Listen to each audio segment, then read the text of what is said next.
Hello everyone, welcome to What If Naruto Joined Jujutsu Kaisen during School Exchange Festival movie. Before we start, please go support Dragneel Slayer for writing that awesome fanfic.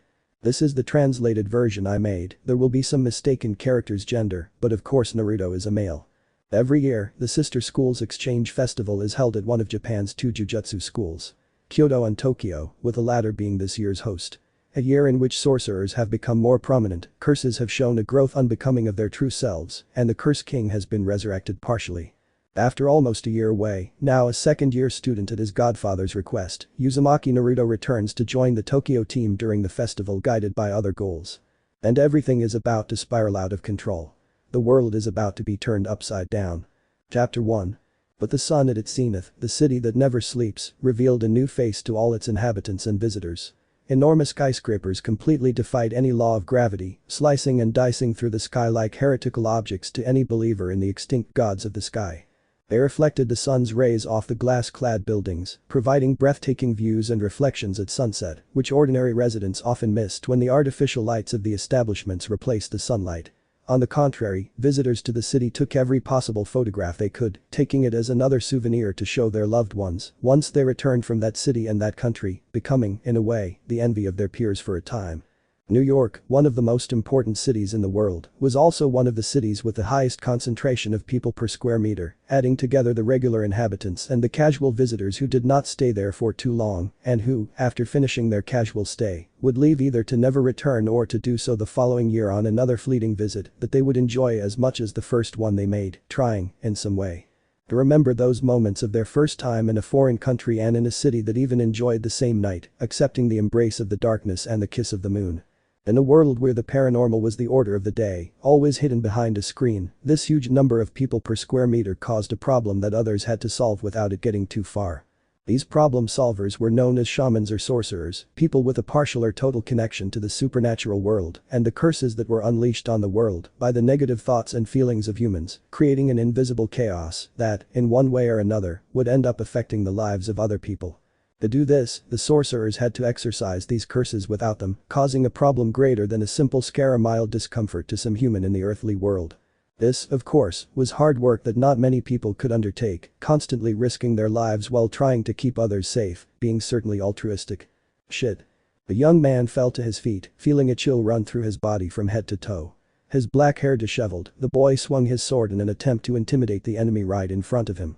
An amorphous purple being that he swore mirrored some kind of video game monster that he, as a player, would have to defeat to move on to the next level. The amorphous being moved. It was a minor curse, without any rationale. But it charged toward the young man as if it were a projectile, more precisely a rock launched by a catapult at a target it was meant to crush.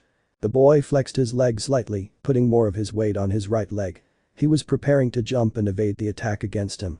His mind had even taken all the necessary steps to successfully dodge the attack without taking any damage. But as had become his custom over the past year, a hand grabbed him by the back collar of his white jacket and pulled him off the ground in a second. With unsurprised eyes, the dark-haired boy watched as the curse crashed against the wall, causing a slight tremor that would undoubtedly have surprised some people. "Can you let me go?" It wasn't long before he felt the cold stone pavement hit his backside as his companion released him. He frowned, then focused solely on the handle of his sword and used it as a walking stick to help himself up.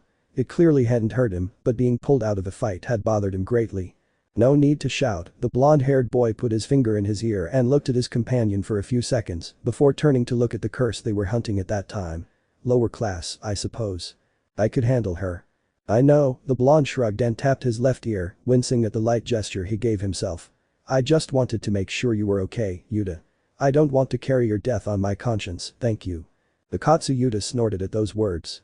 The boy took a deep breath and braced himself on his feet, planting his body so he could stand beside his partner.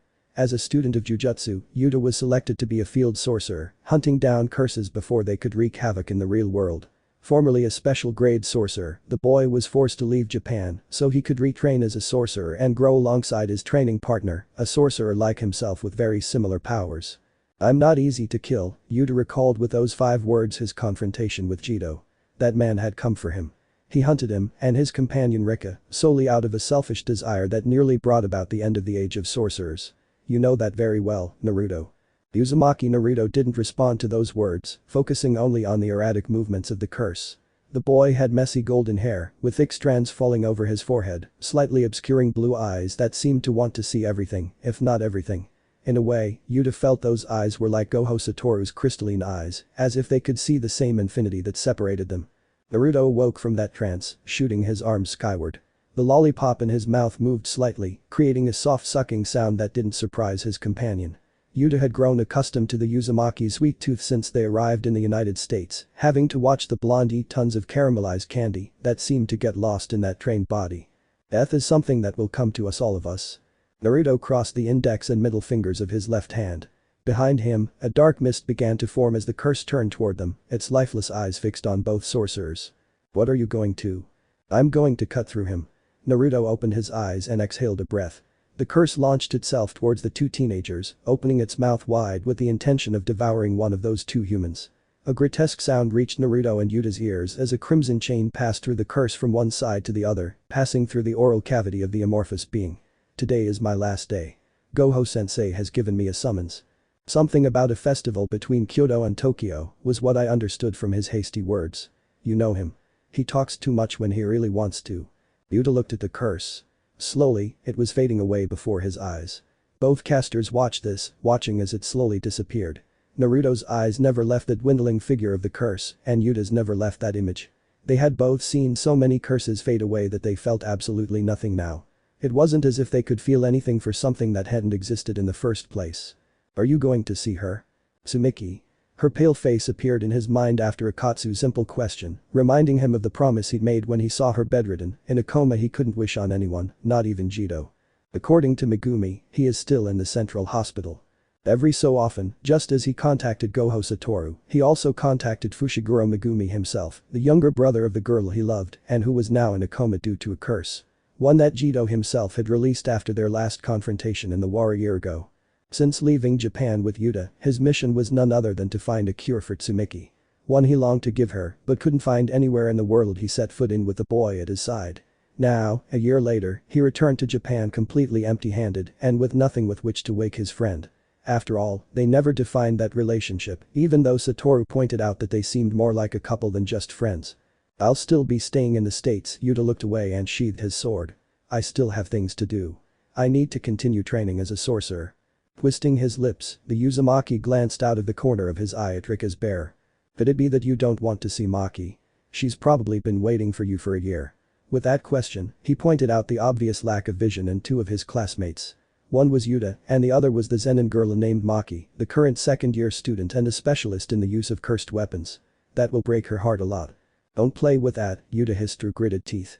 Circling him, Rika circled her eternal companion, sniffing at the blonde-haired sorcerer. This isn't the time. No room. I know that banal speech, Naruto cracked his neck. Your love is forever for Rika, just as hers is for you.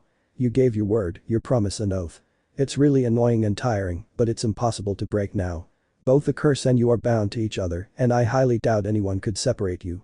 That's why you didn't accept Maki's feelings in that letter she gave you, right? I saw you look at her with those little eyes shining with confusion and indecision. Yuta remained silent. The memory Naruto had evoked with his words came to mind. Just before boarding the plane that took them both to the United States, Maki handed him a completely sealed love letter, which he opened as soon as he boarded the plane. A year later, she still hasn't responded to the written words. Silence is consent, Naruto patted his partner's shoulder, chuckling. I'll talk to her if you wish. I won't feel nervous when her eyes or blows come to me, you know. Will you be able to? Naruto threw his arms behind his head. Maybe. Both sorcerers walked away from the confrontation zone. That was the last day for one of them, and the other would continue traveling until Gojo called him to. Things were moving. Chapter 2. The young man slammed his fist against the vending machine after inserting the coin, seeming a little nervous about getting the drink he'd wanted from it. It was the middle of spring, with the sun high overhead, casting its rays upon the world and increasing the heat they felt. The boy, with messy black hair, was wearing a dark tracksuit, resembling the deep blue of the sea, and it was clear that it was slightly wet, a little drenched with sweat. This was because he had recently stopped the physical training he'd been doing with his second-year classmate, all in order to be ready for the annual festival between the Kyoto and Tokyo schools, which were rivals despite being partners and two schools of the same discipline. The boy finally took the can with his right hand, weighing it with a slight movement of his arm. It wouldn't be the first or last time that the machine released a can empty, although the previous time was the fault of the teacher they and the second-year students had, whom they would accompany to the festival given the expulsion of the third-year students. With a click, the boy opened the can and brought it to the edge of his lips to take a small sip. He was just taking a short break from his training. Unlike his training partner, he wasn't in such great physical shape. He didn't need it when his curse technique allowed him to attack from a distance. So his partner insisted on improving his short and medium range techniques, something he was grateful for, as it would take him to a new level. He glanced at the girl who appeared in the doorway wearing a pink tracksuit.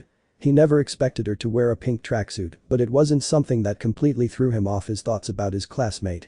The girl, just like him, walked up to the vending machine and inserted a coin to get a can of green tea that contrasted with the one the boy drank, the black tea. "This is hot," the girl groaned, sticking out her tongue as she finally took a sip of her drink, spitting the contents onto the ground. "Arg. Were you expecting it to be cold or warm?" The boy sipped his drink again. Thanks to being under Gojo's tutelage, he spent a lot of time between school visits, so he knew in advance that his drink would be relatively warm, at least compared to other times of the year. Winter was his favorite, as tea would be a little colder. With the heat it's getting, it's only natural that it's warm. The two young men remained silent for a few seconds, focused solely on their respective drinks, without looking at each other. Recently, one of their companions had died on their last mission, leaving behind a void that neither of them wanted to acknowledge. The boy simply didn't feel prepared to deal with what he felt, even though he had seen several companions die in equally fatal missions, but always from older years. The girl didn't know how to feel. Itadori had been her classmate for a short time, so feeling some sorrow over his death was complicated in many ways. She didn't know him well enough, and she couldn't fully empathize with her classmate because they hadn't been together for long. Despite that, she did feel sadness over the boy's death, but it wasn't something she was going to openly admit, not even to Fushiguro, no matter how much of a classmate he was. She also didn't intend to admit it to her teacher, Gojo, or the school principal. It would be embarrassing and upsetting for her. "Have you seen anyone die?" Fushiguro Megumi stared at the can in his hand for a few seconds, remembering the moment Itadori fell dead at his feet, with a hole in his chest. "Yes, but they were always from higher classes. I've never seen anyone my age die," she admitted, taking another sip of her black tea. Fujisaki Nobara frowned slightly. Itadori's death had been the first time she had witnessed it, and it felt, in a way, close to her own. She had never seen a shaman die in combat, nor had she believed it to be so simple. The way Itadori died was one of the simplest ways a shaman could die, and at the same time, the most complex. Well, Fushiguro-kun. It's been a long time. I heard that Tokyo school isn't going through the best of times. Mourning, aren't you?" Fushiguro turned his head toward the entrance, staring at the female figure who had walked toward him.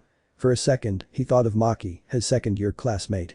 But when he saw her lack of a ponytail, he completely ruled out the possibility of her. "May."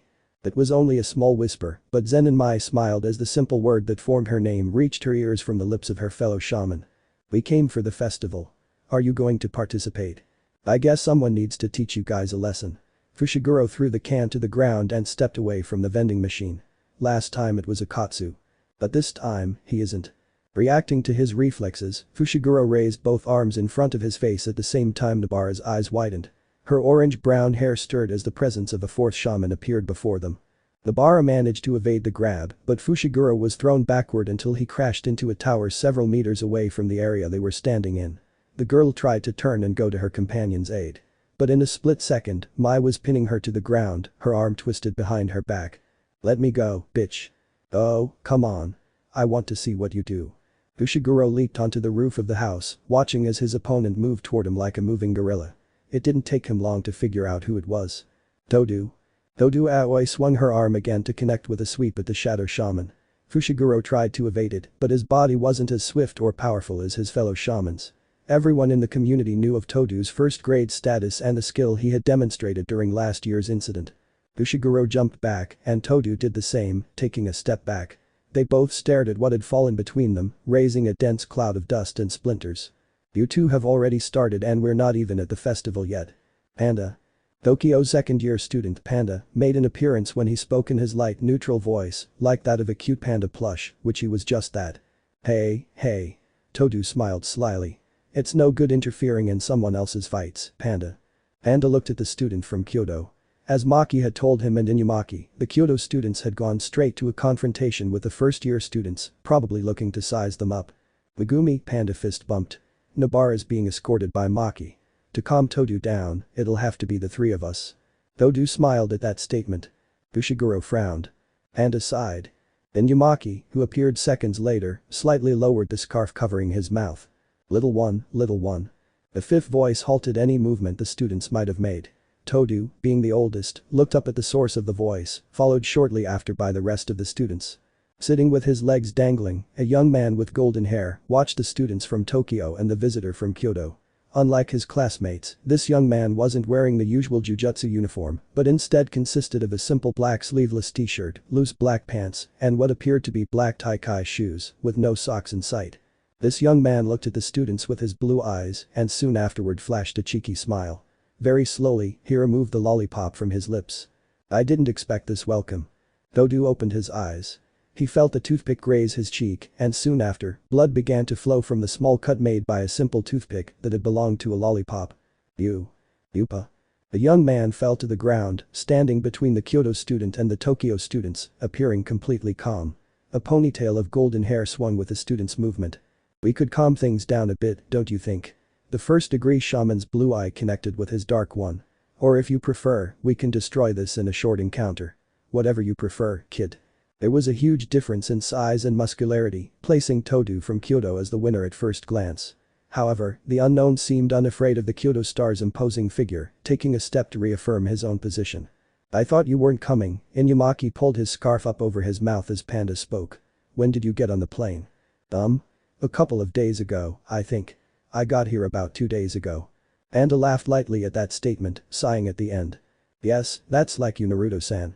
Uzumaki Naruto smiled, highlighting his gaze when he formed two slits with his eyes. Uzumaki, huh? Todo stood in front of the blonde, showing off his full height. The first grader lowered his eyes slightly to get a good look at his Tokyo classmate. How do you like women? The rest of the boys looked at this with a drop of sweat running down their temples, not understanding the meaning of the question. Tough, with character. Like Scarlett Johansson playing Black Widow. That's my kind of woman. Panda shook his head. Inumaki remained silent. Fushiguro facepalmed. None of the three understood how Naruto was playing along with Todo's absurd question. Hahaha. I like your answer, Uzumaki. Todo pointed at the blonde with his thick left index finger. I want to fight you. I want to see what you're made of.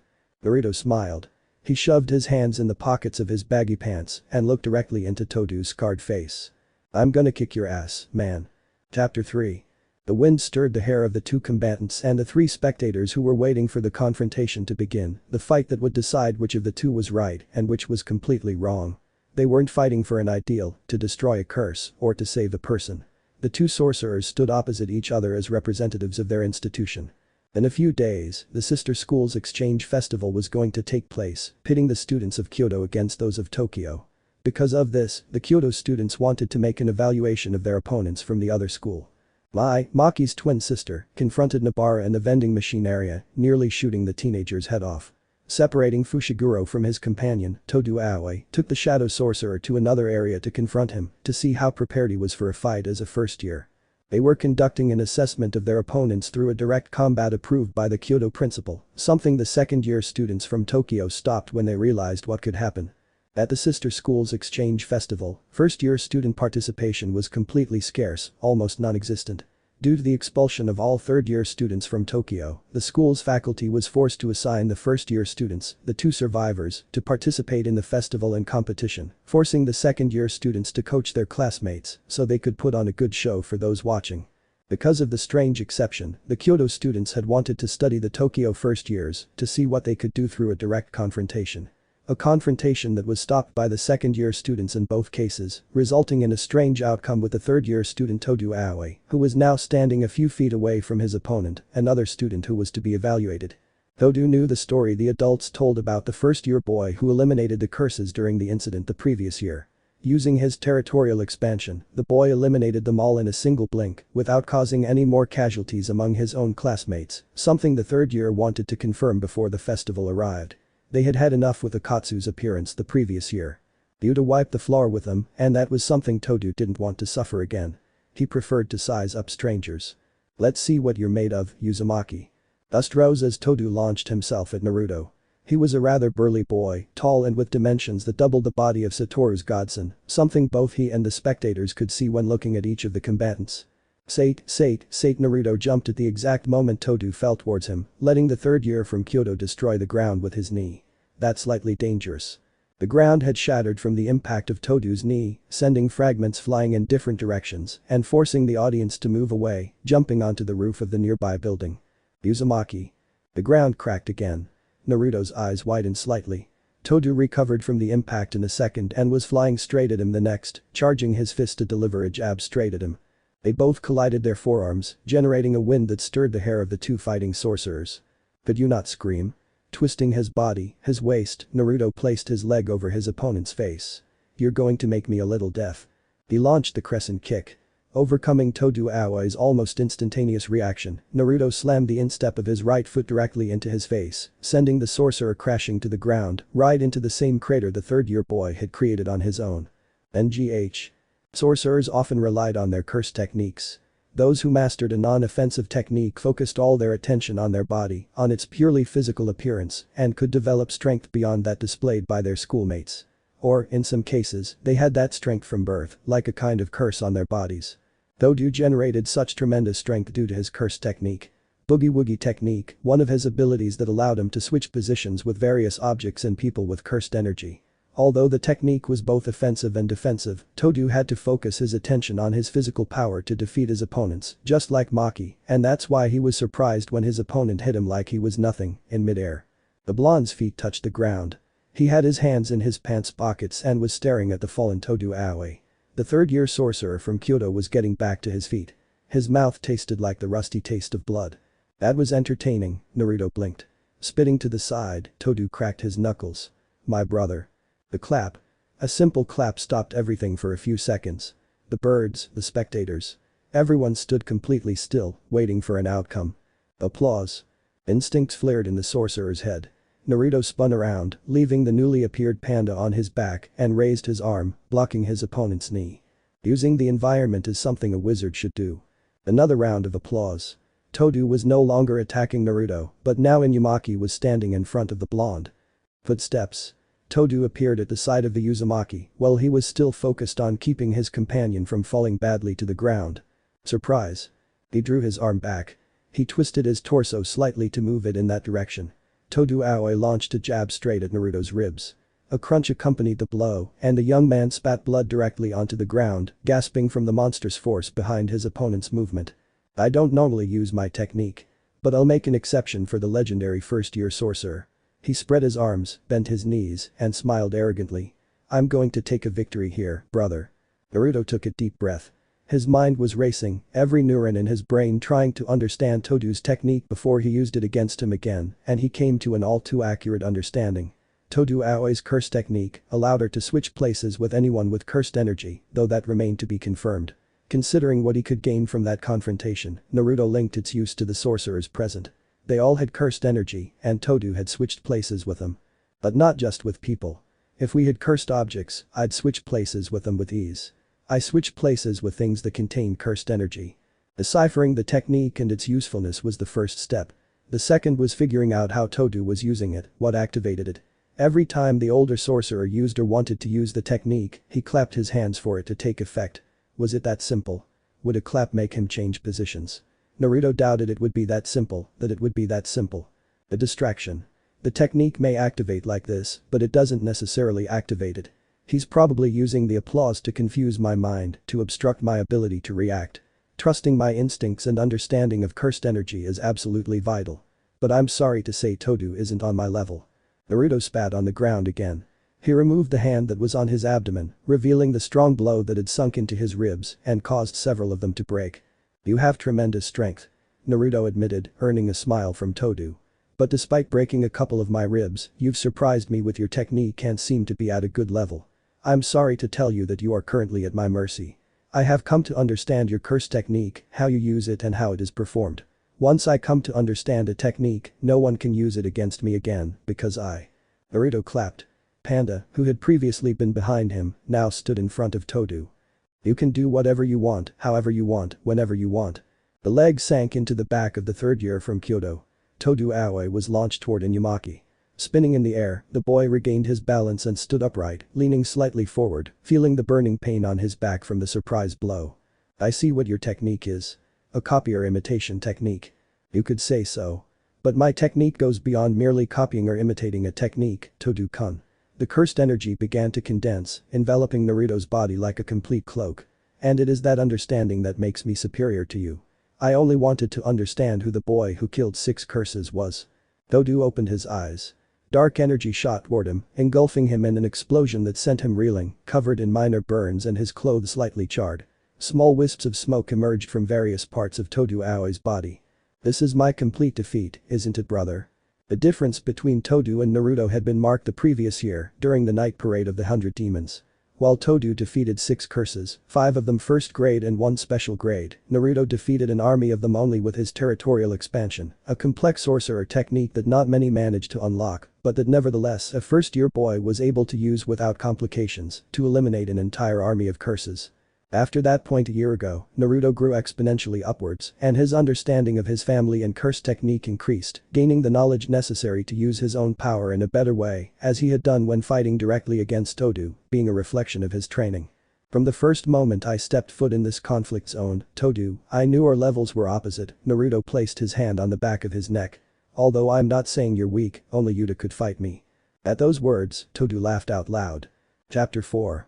Gojo Saturo looked at his godson as he sat in his oversized chair behind his precious desk. That wasn't his office, but Principal Yaga's, who was meeting with the headmaster of Kyoto High School for the moment.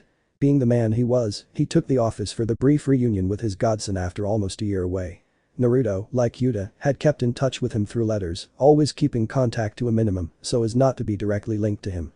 Within the upper echelons of Jujutsu, it was always better to be on the side of the elders. You never knew what they could do. He himself advised both Naruto and Yuta to keep contact limited and that when they did write to him, their messages should be lightly coded with banal questions or insignificant information.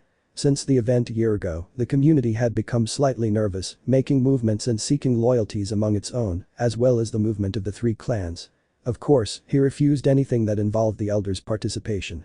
He was the only member of the Gojo family, the most powerful and influential family in the world, currently thanks to their curse technique. He knew perfectly well that the elders would not force him to do anything, that they would not make him break his oaths or do anything he did not want to do. For this very reason, he kept his students, especially Yuta and Naruto, low-key, making it seem as if they followed the rules of Jujutsu, which were under the will of the elders. But with Itadori's death, everything in the world had been shaken, as had the emergence of higher-level curses with intelligence and far greater power, something that slowly shifted the balance. And he was the balance. Gojo took a deep breath and raised his head. The elders were just annoying old men, and until they had a winning hand, they wouldn't do anything against him or his students. For the moment, Yuta and Naruto were safe, although if their plan worked, Sukuna's container would be a walking target. Did you want to see me? Gojo Saturo looked down at Uzumaki Naruto, still wearing a blindfold over his 2 crystalline eyes. He always kept his eyes hidden, either with a blindfold or with the sunglasses he wore when not in his role as a teacher. Aw, don't grumble so much. Have a seat. Do you want some tea? Cupcakes. Yaga has some nice cupcakes hidden around here. I saw her hide them the other day. Where did she put them? Satoru stood up and began searching for Yaga's precious pastries.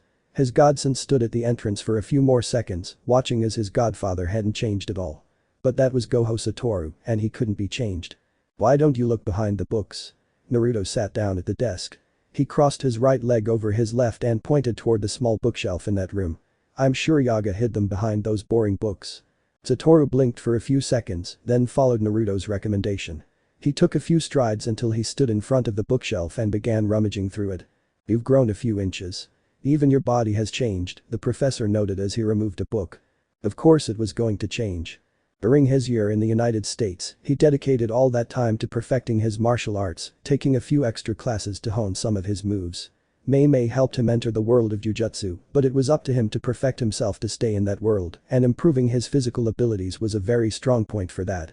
I see. Karate. Mixed martial arts. He never stuck to a single fighting style and always preferred to combine several styles, adopting the strengths of each to improve his body. Yoga and Tai Chi helped improve his mind more than his physique, and his meditation sessions helped him keep it all under control. He could currently utilize cursed energy to a degree far superior to a normal sorcerer, not just because he was in Uzumaki or because of his curse technique. Good. That sounds fun. A small bag hung from the professor's bare hand. Saturo smiled as his fingers closed over the fold of the bag and he was able to pull it out. Lemon cupcakes. Naruto blinked at the sight of those cupcakes. Do, please. These lemon ones bring back memories. The bag of pastries fell onto the tea table. The professor artfully placed a tray with a teapot and some glasses. Naruto watched as his godfather took the teapot by the handle and began to pour the tea. Do lumps of sugar for when you're done. You never change. Silence fell in Yaga's office. Student and teacher maintained that calm atmosphere for several seconds while they ate a small snack. It was Naruto who broke the silence, holding the cup in his right hand. About Sukuna's vessel. I heard the boy finally died after a disastrous mission that turned into a special rank. But I know you well enough. Is he really dead? Sukuna was the king of curses. It was considered a special rank curse due to its high danger, given the number of sorcerers needed to eliminate it. The 100 Demons Night Parade would be rendered moot if Sukuna resurfaced. Someone of that caliber wouldn't let his host die. He woke up recently, a couple of days ago, there was no lie in those words. Behind the blindfold, Satoru's blue eyes never left his godson's. Apparently, Sukuna resurrected him. A pact. The boy was dead pierced through the heart. That was what was in the report the elders gave him. The old folks aren't going to like this, man. The high-ranking sorcerer council wasn't happy when Sukuna was partially reborn in the body of a teenager. Now that said teenager was dead, they were less burdened by the circumstances, more calm. Ah, the old people. They always have a sour face. So bitter. 3 shaman clans ruled the world of Jujutsu. The first of these clans, the most important, was the Gojo clan. Thanks to the unlimited curse technique, the Gojo remained a benchmark, a separate force among sorcerers. Currently, Saturo was the one who kept the curses at bay, acting as the balance between the two sides. I know you've made your moves to keep the boy safe. You've done it knowing that nothing can be denied to you. He wasn't on the side of the elders. I could tell he was on the side of the world, of humans in general. Do you know how dangerous Sukuna is? What? Well, I have my unlimited curse technique. Infinity. It was one of the limitless techniques. It creates an illusion that creates the perception that the enemy is standing still, slowing down until it never hits the user, and the blow ends up landing and set infinity. A technique that basically made its user unhittable by anyone. It made combat completely one-sided. Infinity. You know, I've learned a few tricks with my curse technique during these months in America, Saturo. Oh? Good tricks. Curse technique. Cursed union. That's terrifying. Cursed union. Within the curse techniques of Jujutsu, this was precisely one that few, if any, sorcerers were able to understand for hundreds of years since the formation of Jujutsu. Belonging to and inherited by the Uzumaki for at least a little over 1,000 years, now only the last member of this clan possessed it, something that neither his mother nor his father wanted for him. However, upon being exposed to the cursed energy, the boy finally manifested this technique. Now, a year after doing it for the first time and understanding said curse that was on his family, Naruto now understood said technique much better and could use it at will. I can break your infinity. A phrase that froze the room for a second. The unlimited curse technique had been the point of difference between sorcerers and curses, the thing that kept the peace between them to a certain extent because curses were curses and sorcerers were sorcerers. Break it.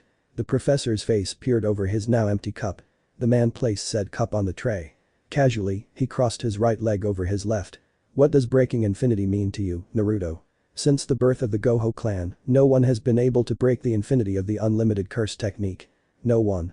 There was something remarkable about the cursed union, something that made the Uzumaki the fourth clan and completely dangerous people to anyone in the world. Cursed union. I am connected to the cursed energy of the world. It doesn't matter if it's a sorcerer or a curse. Like a puzzle, I can decipher the mechanism of every curse technique and undo it if I so wish. I can break your infinity because I can break your unlimited curse technique. Valuable and dangerous information. Many, over the years, tried to break the Gojo's unlimited curse technique and undo its infinity so they could remove them from the top. Minor and major clans. Curses that wanted the Gojo dead. Even the elders tried everything to subjugate Saturo. Does anyone know that?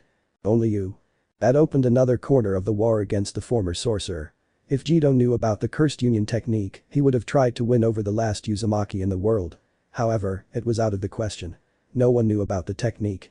There were no records or scrolls in Kyoto or Tokyo to indicate it. Learning anything about the technique was impossible unless its users saw fit.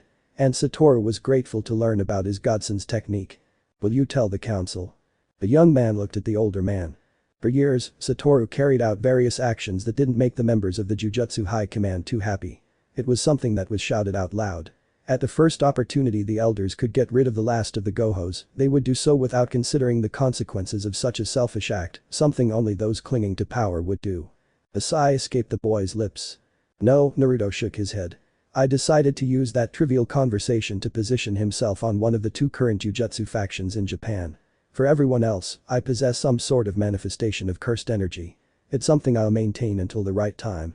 Not that I like old people, to be honest. The elders upheld the rules above all others in the world of Jujutsu. The only one who could forge a different path was Saturo. This created friction between the Gojo member and the elders, creating a generational clash that even reached the younger generations. Thanks for everything. Naruto smirked. Don't give them. I need a couple of favors, and I know you can get whatever you want. You were Gojo Saturo. Chapter 5. Tokyo Central Hospital. One of the best hospitals in Japan, it even created a private section for users of cursed energy. The Jujutsu Association was unknown to the rest of the world. No one without this energy or who had a curse could know about the organization of sorcerers.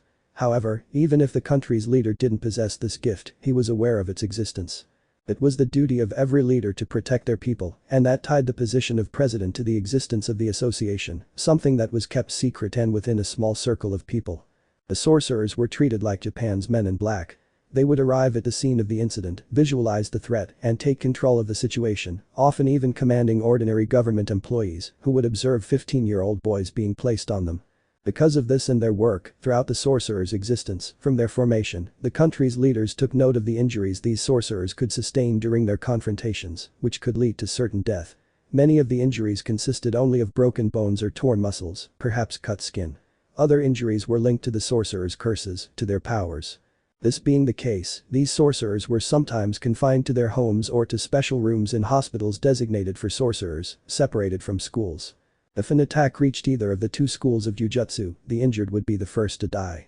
This was one of the reasons why the rulers established private sections within hospitals to allow sorcerers in a vegetative state to be protected and covered. Of course, this information was kept secret for hundreds of years, and only the elders and a few dignitaries knew about this pact. No sorcerer, unless they had a relative in a coma, knew about this situation.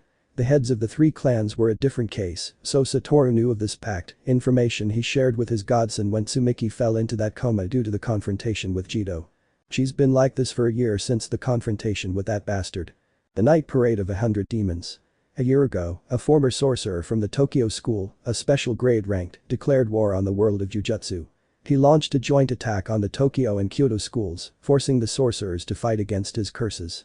This sorcerer was known as Jito Suguru, best friend of Gojo Satoru, a sorcerer with a strange curse that made him a fearsome enemy for the world of sorcery. Wanting to find infinite power and obtain it for himself, Jito attacked the Tokyo school while his classmates and curses fought against the enemy sorcerers. Fortunately for the world itself, Jito was killed. Defeated by two students, Jito finally left the world with a final breath, with a few last words for his best friend Satoru, which the teacher appreciated, giving the wayward sorcerer a final smile, the forgiveness that Jito needed at the moment. Releasing an army of curses had its negative effect on the world. People across Japan entered a vegetative coma-like state. People unaware of the cursed energy fell into comas and were transported to hospitals, to private areas designated for such cases. One such person was Fushiguro Tsumiki, Megumi's older sister, a cursed energy user. He's dead, and the curse is unbreakable. Even Gojo hasn't been able to remove it. These types of curses were known as celestial curses, a type of curse that caused such severe damage to the bearer's body that they would be unable to move. Depending on the user of the cursed energy, the curse worked in one way or another. In Tsumiki's case, this curse forced her into a coma, bedridden. It was a tough time for three people. Gojo Satoru was appointed the Fushiguro's legal guardian, so he felt obliged, following his promise, to take care of the teenager, and not just the boy. This didn't bother him much. Taking care of two children wouldn't make a huge difference, and he preferred to keep the siblings together. Despite his carefree attitude, Satoru felt both compassion and concern for Tsumiki's case. Fushiguro Megumi became Tsumiki's half-brother when their father, a sorcerer, married Tsumiki's mother. Being a withdrawn and slightly troubled young man, he couldn't find the reason for Tsumiki's smile, no matter how much he looked at her, no matter how much he tried to understand her bright attitude. This, of course, had no impact on his feelings. Despite the differences between him and his sister, when Tsumiki fell into that state, he felt strange, moody to the point of not being able to fully express himself in his fights with his friends and teammates. Uzumaki Naruto was the third to be affected by the girl's condition. He had come into the Fushiguro's lives due to his godson relationship with Saturo, who happened to be the boy's godfather. Because of this family relationship, Naruto arrived at the Gojo household when his mother died, giving guardianship to Saturo. Through their time together, Utsumaki became an important pillar in the boy's life. The closeness between the two was such that they were on the verge of becoming a couple. The three spent 365 days searching for a solution. Megumi studied every book in the school library and at her tutor's house. Saturo pulled his strings, finding himself up against a completely immovable wall. Naruto, traveling to the United States with Akatsuki, searched for a way to reverse the curse on his beloved. None of the three sorcerers could find a solution to the situation. And now they were forced to watch the girl lying in bed, her eyes closed and her chocolate brown hair spread out over the pillow, covering the white of it with a contrasting dark tone. I couldn't find a way to reverse this. The blonde sorcerer didn't talk about his own curse technique. He had the solution at his fingertips. He could reverse Tsumiki's curse, but doing so in his current state could be detrimental to both him and her. And while he could see himself dying, he wasn't someone who could watch someone important die. Not when they didn't even have a chance to be together. Not even in the United States, huh? Megumi lost his sister after the parade. The curse put her in that state shortly after the end of the confrontation between Suguru and the Tokyo sorcerers. Being with her, he saw her faint, falling to the ground with a thud and not responding to his voice. He saw it firsthand, in person. And he could do nothing to save someone important to him.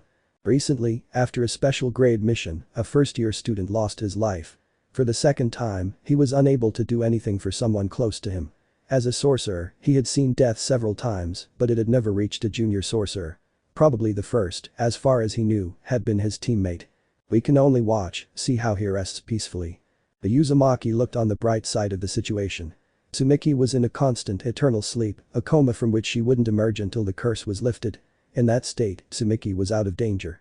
No curse could come near, and unless the hospital collapsed, she would be safe from any accidents, even if she had to eat through an IV. Rest. It's so ironic. We're the sorcerers, and she's the one affected by our actions. Normal people are the ones who get hurt. Because of our sensitivity to cursed energy, we are less reciprocal to receiving curses that leave us in this state. The silence in the room was only broken by the conversation and the beeps of the machines, which masked the light sound of Tsumiki's breathing. I traveled from North to South America. Try as I might, not a single book I could find addressed how to remove curses of this type. And I searched every corner. When he met Saturo, Naruto was unaware of his potential as a sorcerer, his curse technique, and the curse placed on his family. This was one of the reasons he traveled to the United States, accompanying Yuta during his training abroad, which gave him the opportunity to learn much more about cursed energy, curses, and techniques. He searched even under every stone, coming to understand more about himself and his family. The Uzumaki clan, a clan of Onmyoji that dated back to the birth of the Curse King. A point in history that led to the decline of the clan, of all the sorcerers within it. Currently, only Naruto held the title of Onmyoji, representing his family, his clan. And the clan hid many secrets. Secrets that the young man tried to unravel, thus gaining an understanding of the curse technique with which he was cursed. A technique that would give him the ability to undo Tsumiki's curse and awaken her. Something dangerous and something I wasn't ready for yet. I know, Fushiguro Megumi kept his eyes on his sister. Her face remained placid, her eyes closed. She was the very image of an angel, a beautiful vision to be portrayed if not caused by a tragic situation. You don't have to apologize, Naruto. I understand how important my sister is to you. I know you would do anything for her to the point of exasperation. To the point of death itself, Fushiguro. Those words circulated in the golden-haired sorcerer's mind, never leaving his mouth, no matter how much he wanted to say them. He was a sorcerer. His masters trained him to endure the moment of his death. But did they train him to die for love? Mei was a money lover. Old people loved their own interests, their enormous egos. Saturo was the closest thing to a normal person, but I didn't see him capable of dying in any of the conventional ways. No one taught him about dying for love, and yet he was completely willing to die for Tsumiki, to give his life so she could live. But I have faith. She'll wake up soon. I have a feeling. One event could awaken Tsumiki. He could reverse the curse. He had returned for just that. That was his mission, his goal above all else. I hope so. Both young men looked at Tsumiki's prone figure. She looked placid, calm, like an angel on earth. I can assure you of that. Chapter 6. Hiding information could be considered a serious crime within the Jujutsu community, especially if this information is directly linked to the status of the Sukuna vessel, the king of curses who ravaged Japan during the Heian era and who was finally defeated by 10 Jujutsu users, by 10 sorcerers, who were forced to separate the power of the one they could not destroy and eliminate from the world of the living. 1,000 years after the event that hid Sukuna from the world, the one known as the strongest curse, the most powerful being in the paranormal world, a young teenager obtained one of Sukuna's fingers from a strange booth near his high school. This caused various curses to appear in the surrounding area, all attracted by the special grade object that was released from its seal by a group of young people from the high school's occult club. This event did not go unnoticed by Saturo. During the event, Fushiguro witnessed one of the youth swallow Sukuna's finger, the cursed finger, without even thinking about the consequences, always guided by the protection of his comrades. This of course had its negative effect on the youth. He became Sukuna's vessel, the bearer of the fingers, a forced sorcerer when Saturo freed the boy from execution, despite carrying with him the most dangerous of enemies. "We can use him to take the rest of the fingers and eliminate Sukuna." That was the phrase Saturo said to the Council of Elders to free the teenager from certain death. Sukuna was known as the king of curses. During the Heian era, he stood at the top of the supernatural world. He murdered, massacred, and feasted on the blood of civilians and sorcerers during his reign, demonstrating just how cruel a curse could be. His legend and status classified Sukuna as a truly powerful and dangerous special grade curse. It was this that forced the sorcerers to separate Sukuna. Seeing that they could not kill him, the sorcerers of that time divided the curse into 20 equal parts known as the cursed fingers or Sukuna's fingers. The fingers referred to the 20 fingers Sukuna had in life and were scattered throughout Japan. He remained dead to the curse for 1,000 years. But in June 2018, the king of curses finally returned when a young teenager took one of his fingers, becoming the king's vessel. Physically powerful even before ingesting the finger, young Itadori Yuji was forced to become a sorcerer and cursed energy user to stay alive, while Sukuna's fingers were collected and given to the youth to ingest in order to eliminate the king of curses by executing the young teen. Ingesting one of Sukuna's fingers had been something the sorcerers had attempted on other occasions during those 1,000 years. It hadn't gone particularly well, leaving several corpses behind over the years and undermining any hope of ever obtaining a vessel for the fingers, hope that was slightly restored when Itadori ingested one of the fingers and gained a connection to the cursed energy, something that gave Saturo the opportunity to keep the boy alive due to the strangeness of it. Finally, they had a possible vessel, someone who could withstand the overwhelming power of the cursed object and who gave them the opportunity to kill Sukuna and eradicate him from the world without the possibility of his complete reincarnation. Something that led to the current state of the young man's life. He was killed by a special grade curse. He died because of his pact with Sukuna, who left Itadori to die in the rain, in front of a shocked Fushiguro Megumi before collapsing. But death, in a world where monsters exist, sometimes slips through the fingers like sand and becomes something ephemeral. Sukuna had 1,000 years of experience, 1,000 years of age. He was the king of curses and had lived during the era when sorcery was at its peak. Knowing every key point of Jujutsu, he brought his vessel back to life so that it could be fully reborn. Of course, this wasn't just a fluke. Being who he was, Sukuna tied up every single loose end so that Itadori wouldn't be an impediment to his return, to the resurrection of the king of curses. And so Itadori was revived by the whim of a being who could not bear to die, who could not abandon the world and free it from its darkness, from its complete evil. Sukuna bound his existence to Itadori's, and Itadori gave up some of his humanity when he grasped the curse's hand. Returning to life itself had a price. You keep him with that stuffed animal. In the first-year student's hand, a sleeping teddy bear with a pair of gloves for hands was held. This was the boxing bear, one of the living stuffed animals of Principal Yaga, one of his children. Used for training, the boxing bear's purpose was to constantly receive the sorcerer's cursed energy. If it stopped being emitted as required, it would strike the sorcerer using it. Gojo and Naruto came into view of Itadori. The boy carelessly stopped his cursed energy and took a direct hit from the boxing bear, sending him flying to the ground. You used it too, didn't you? Mei didn't allow it. During Itadori's death, Gojo built a plan around this event. Being the strange and odd person he was, he kept the teenager's death as real, completely true, as confirmed by the coroner and one of the school staff, informing the council of elders of the boy's death. Of course, this was done with a single goal. To train the boy so he could survive in a world that wasn't meant for him. Gojo-sensei. The secret of Itadori's death had just spread to a circle of 4 people. Gojo, the coroner, the worker, and now the teenager accompanying the albino-haired man. In the eyes of the first-year student, the boy didn't seem much older than him, nor as imposing as a curse. He saw him as somewhat happier than Fushiguro, calmer than Nobara, and much more attentive than himself. Do I have something on my face? A piece of lettuce between my teeth, maybe? Naruto slipped his tongue between his two paddles. He moved the tip as if sensing something bothering him, something that shouldn't be there. No, it's not that, Itadori stood up. The bruised area was slightly reddish, like a hint of deep pink powder. It's just. You're dead, aren't you? Dead.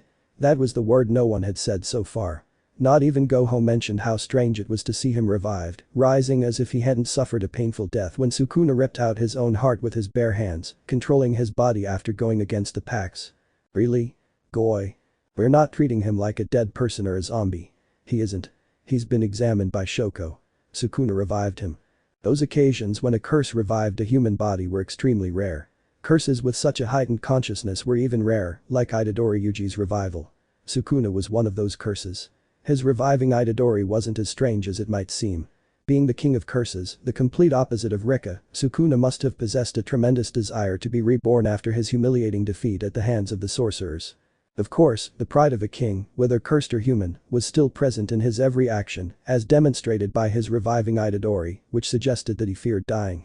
Uzumaki Naruto, the boy extended his arm toward Sukuna's vessel. Unlike the other sorcerers, Itadori saw a huge smile on the face of the boy in front of him, not a trace of falsehood in his genuine action. A second-year student. Due to Gojo's plan, the boy was currently exempt from the sister school's exchange festival, a competition between Kyoto and Tokyo, to see which school was better. He did this to train and prepare the boy. He had just enough time to get him ready for the upcoming event, and he wasn't about to waste a single second. I brought him, the teacher's right hand hit the Uzumaki's left shoulder, to help you in your training, Itadori. Allowing someone unprepared to go on a mission was a complete mistake on Satoru's part. The man knew it and vowed to right the wrong he had made with his student. Of course, the Council of Elders didn't see it as a mistake. Eliminating the vessel was something they would do sooner or later. They didn't and wouldn't see Itadori as a living being. A tool to use. So that's why I'm eating tons of ramen. Now it all fits together. Bribing his students was something Gojo Satoru had a knack for. A skill he'd only used with his godson due to how easily he bribed him. Like any Uzumaki, or at least Kushina and Naruto, a ton of ramen would be enough to convince them to do anything. Ma. Are you angry? Not a bit. His mouth was literally watering at the thought of all the ramen he could eat while completing that assignment. A simple assignment. Train a boy with no knowledge of cursed energy to be a terrible hand-to-hand peeler. Just like he was. Let's have some fun then. Cursed energy is born from the negative emotions that naturally flow through the body. It's an energy that almost all humans emit in some form, and it's the energy that Jujutsu sorcerers use to damage curses. Naruto had studied the theory of cursed energy when he was Mei-Mei's student the previous year. He specialized, in some ways, in using said energy to expand his own physical abilities to an extent unimaginable for any other human. According to the lore of some games, he was a hybrid between a Tante and a fighter. Itadori had consumed Ryam and Sukuna's cursed fingers. But thanks to Fushiguro, Naruto knew the physical capabilities that the boy had previously displayed, with no known connection to the cursed energy. Overwhelming physical power. When Fushiguro appeared at Itadori's school, the latter demonstrated immense physical power for a 15-year-old with no connection to Jujutsu, which was certainly something to behold.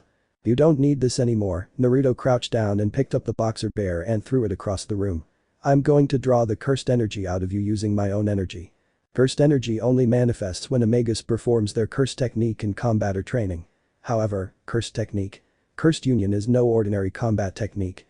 It grants the wielder a complete connection to the cursed energy, allowing the Magus to recreate, understand, and disarm any curse that exists without the need for a battle technique, and thus also grants its user the ability to manifest cursed energy around them, without the need to create a combat technique. The dark aura began to surround the young Uzumaki. At the same time the energy manifested around Naruto, it did the same around Itadori, surprising the first year, who took a step back. The cursed energy is born from our body. There are different theories about where it comes from, but in the end it is always from ourselves. Naruto closed his left fist. The energy that had been enveloping the boy's body converged directly into the closed fist of the blonde-haired sorcerer, forming a dark flame that danced around the limb without burning its summoner. You can do anything with this, as long as your cursed technique allows it. It was fast. Itadori barely followed his partner's arm and only saw the splinters of a wooden board as his fist pierced through it. Is that why you wanted a board? Professor Satoru's face had appeared among the shards of wood. Blindfolded, the man didn't miss his godson's fluid movement. Slowly, the boy retracted his arm back to its original position, but without the cursed energy surrounding it, overflowing throughout his body. A practical demonstration is always better than a theoretical one. Inside Itadori, sitting on a throne of bones and skulls, surrounded by a lake of blood, the king of curses opened his eyes as he felt the strange energy surging from that blow. It wasn't a direct jab, a blow charged with normal energy. It had been a perfect blow that didn't waste any cursed energy. A blow that concentrated said energy and made the wood burst from the inside out like a balloon. That technique. Chapter 7. An old world. Old customs. 1,000-year history. The world of sorcery was one of the oldest worlds. It was said that the beginning of it all occurred during the reign of Reincarnation and Sukuna in the Heian period. But that would be generating an importance around the king of curses that he didn't have. Curses and humans had coexisted throughout the existence of life itself. It wasn't just humans who gave off negative feelings. Every sentient living being gave off such feelings, leading curses to take on strange forms, more similar to those of an animal and without real understanding for a human. But not all strange forms of curses were linked to animals or plants. Curses took whatever form they saw fit. They were simply a collection of energy that a sorcerer had to exercise to make it disappear completely, leaving no trace behind. That was the job of the sorcerers. Reincarnation and Sukuna had caused panic. It had been the most important curse in history, and 1,000 years later, the Jujutsu world still remembered it with great fear. This was why the elders wished for Itadori's death.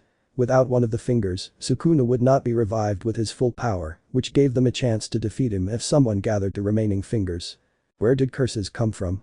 Were they just negative feelings manifested? If it were that simple, curses wouldn't have grown exponentially since the Heian period and Sukuna's sealing. However, surprising the sorcerers, the curses had adopted thoughts and were able to express them in their own voices, giving them a truly lifelike appearance. Sukuna had been the first of the curses to be exponentially powerful, to be able to be a demon with human appearance. Although the curses weren't demons, Reincarnation and Sukuna was treated with that idea. That of a powerful being, a demon on earth capable of destroying the world. Sukuna was just another curse. Curses were the manifestation of negative feelings, of humanity's darkest thoughts. And yet, curses had evolved and grown along their own paths until they became aware of what they were, what they wanted, and what they would do. That was a thought Saturo had shared with Gakuganji Yoshinobu, headmaster of the Kyoto school and one of the oldest members of the sorcery world, considered by the Tokyo professor to be one of the old fogies he referred to when he spoke of the elders in charge of jujutsu from the highest echelons. And Saturo had been right to consider the old man as one of those pulling the strings. Following the rules, Gakuganji had desired more than anyone the death of Itadori, the complete destruction of Sukuna, and the elimination of the curses altogether. A line of thought that was incompatible with Satoru's own. The festival between the Tokyo and Kyoto schools was just a few weeks away, but the curses and the sorcerers didn't stop their lives just because of that. Both curses and sorcerers continued with their own agendas. Curses would appear, causing some kind of disaster, and the sorcerers would exercise them to make them disappear completely, erasing their existence and leaving no trace of them behind. The inter-school festival itself was used as a political and idealistic movement between the two schools. The ideas of younger generations like Gojo Satoru were pitted against those of older generations like Gakuganji, all to see which of the two paths, the two ideals, would prevail, resulting in the victory of their school over the other. The previous year, the victory in the Kyoto-Tokyo festival had gone to Tokyo. The school led by headmaster Yaga Masamichi defeated the school run by Gakuganji in a landslide. Due to one of the first-year students, Kyoto lacked a real chance of victory over Tokyo, something that had generated a mild resentment among the students and faculty of the Kyoto school, something Satoru often seemed to mock in front of one of the Kyoto teachers. Although Gojo Satoru was usually a difficult man to deal with, dealing with the albino-haired teacher's temperament was a real challenge for both students and teachers. He was a child trapped in an adult's body, or so many thought when observing Satoru's behavior in various situations. The vessel has been eliminated. The elders' meetings were occasional. Usually, they met in the most unfavorable situations. Because of the 100 Demons Night Parade, these meetings had become more frequent and consistent. Filled by herself. What was the King of Curses thinking? Sukuna had been the one who had caused Itadori's death. Due to his encounter with a special grade curse, the first year had been forced to summon the King of Curses against his will, which meant a terrible punishment for Itadori that led to his death. The question is he really dead? Curses are tricky, and Reincarnation and Sukuna is a being who has terrorized us all for years. No one could kill him, no one could get rid of him. Should we just leave things as they are? Some of the elders were reluctant to believe in Itadori Yuji's death at Sukuna's hand. Believing that the King of Curses would allow his own resurrection to slip through the net was overly optimistic in a world where optimism could lead to death. The coroner declared his death. But we know that Tokyo High School has already broken the rules before. Because of Gojo Satoru, they seem to think they have everything under their control and that no one can stop them. In the world of Jujutsu, there were various shaman clans that had gained importance in the balance between humans and curses over the years. One such clan, belonging to the three clans, was the Gojo clan. Due to the curse its members carried, the Gojo had been the difference between sorcerers and curses, with Saturo now being the main reason why curses didn't cause a greater disaster. Perhaps he should be summoned for a hearing as soon as possible. Would that help? Saturo knows how important it is to balance. He's played with it to position himself at a point where he can't be moved. Are you going to try to force him to do something? It wouldn't do any good. He's a wild dog. Their opinion of Saturo was similar. None of the elders were happy that the man was using his power to position himself as untouchable over them. He had done so to prevent Itadori's execution, and a year earlier, he had done so to prevent Akatsuki's execution. He can't continue to be a thorn in our side as he has been for the past few years. He's had fun at our expense and flouted the laws that have been in place for years. Gojo Satoru can't be above the law or our decisions. It's nice to think that. But when it comes down to it, we'll all give in to Satoru. Unlimited curse technique. The hereditary technique of the Gojo clan was the one that caused the difference between sorcerers. Satoru, born with the 6 eyes, had been the only one capable of understanding and mastering the curse technique to the point of being the clear difference between sorcerers and curses, representing the balance and peace between both sides. But it wasn't just curses that the Gojo's curse technique feared. Because of the curse technique, the elders couldn't completely oppose any request Satoru made of them. He held all the power in the palm of his hand, and he knew it, had known it since he was a child. Adding great anger boiled inside the elders. Since Satoru's birth, he had made a difference and hadn't let anyone control him in any aspect of his life. There were no laws that held him back. There was no one who could stand toe-to-toe with the strongest sorcerer. There is an option to contain and restrict Satoru. Are you going to ask him to please stop? The curses seem to be behaving strangely. With the festival approaching, the wizard's workload has slowed alarmingly, and the occurrence of curses seems to have stopped for an indeterminate period of time. Where are you going with that? Gojo Satoru has a godson, the son of the last known Onmyoji in Japan. As you may know, Onmyoji strangely appeared after Sukuna's sealing. They've been part of the government and the supernatural world before the Jujutsu sorcerers. Do you want to use the boy against Satoru? It's a possibility. The boy is currently looking for a way to awaken his beloved. Why not offer him the chance to awaken her in exchange for controlling his godfather? He might even. Are you thinking about the possibility of the Uzumaki boy killing his own godfather? In the world of Jujutsu, accidents and betrayals are more common than anyone might believe. Perhaps first-year students think their classmates won't betray them, but when one is given the opportunity to grow within this world, one takes it without regard for the consequences, without considering whether one's hands will be covered in blood or not. Manipulation. You intend to manipulate and bribe the young Uzumaki with a cure for his beloved. That's something we shouldn't be able to allow you to do. However, it's something that would benefit us in the long run. Currently, the curses have begun to behave strangely. They've evolved, as some of our sorcerers have stated. And the cursed energy around the world seems slightly unstable, strange, growing as if something is about to happen. The peace before the storm. Small warnings we should heed, even if they come from Gojo Satoru. Even in an unstable moment, you plan to take a stab at the strongest sorcerer. Maybe we should put plans for Saturo on hold for the time being. An event seems to be approaching, and if we don't count on him right now, we might regret it. We should think it over calmly, let everything unfold as time wills. Those are cowardly words. Gojo Satoru has done whatever he wanted for years. He's hovered over us as if we were nothing. Even if a war is about to break out like the event a year ago, I'd rather keep him out of our way. We have other sorcerers just as competent as Gojo. There are some second and third years who can reach the special grade and make up for Satoru's lack of it. I even have hopes for the first years. Are you also trying to manipulate Akatsuki? The bearer of the Queen of Curses. The counterpart to everything Ryam and Sukuna is and Jito's target during last year's event. That boy can replace Satoru. He's a special grade in his own right after a year of training in America. There are even rogue members we can use to our advantage. Your hatred for Satoru is clouding your judgment. On the contrary. I've never seen things more clearly. Acting now is what we must do if we want to survive the coming events and stay where we are, to keep the world as it was, as we know it. Chapter 8. The Sister Schools Exchange Festival, or Sister Schools Goodwill Event, is the name given to the festival held annually between schools in Tokyo and Kyoto. At the event, second and third year students from each school compete against the opposing school's team in a competition. The school event lasts 2 days, and each principal chooses an event for one of these days. The first day is usually a team battle, and the second day is individual battles. Killing or incapacitating another student is prohibited. Students usually take additional training before starting the event, allowing them to hone their skills and complement them to the point of eliminating their weaknesses and improving as wizards. Many sorcerers relied on their curse technique. Others, on the other hand, enhanced their physical appearance to a degree unmatched by their peers. And, in some cases, there were students who mastered both aspects after understanding the weaknesses that would result from focusing solely on one of the two. Fushiguro Megumi had realized this after the last mission, after watching his partner die in front of him without being able to do anything. Due to his failure, he had trained with tonfas in constant fights with his second-year partner Zenonmaki, a girl skilled with cursed weapons in hand-to-hand combat. Polishing their body, their movements, and improving their use of the curse technique. A sorcerer had to be able to accomplish this to grow under the tutelage of their teachers and superiors. They couldn't afford to have weak points because that would lead to certain death at the hands of curses or exiled sorcerers.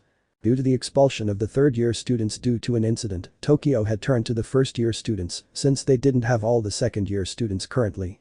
Thanks to them, the two remaining students from Tokyo's first year could gain valuable experience. Gojo-sensei is running late. On one side were the students who made up the Tokyo team. On the other, the students from Kyoto were accompanied by a woman with a scar on her face who patiently stood by her students, although she seemed slightly irritated by the absence of her fellow teacher. That's usual. Megumi showed no concern for the absence of his mentor and tutor.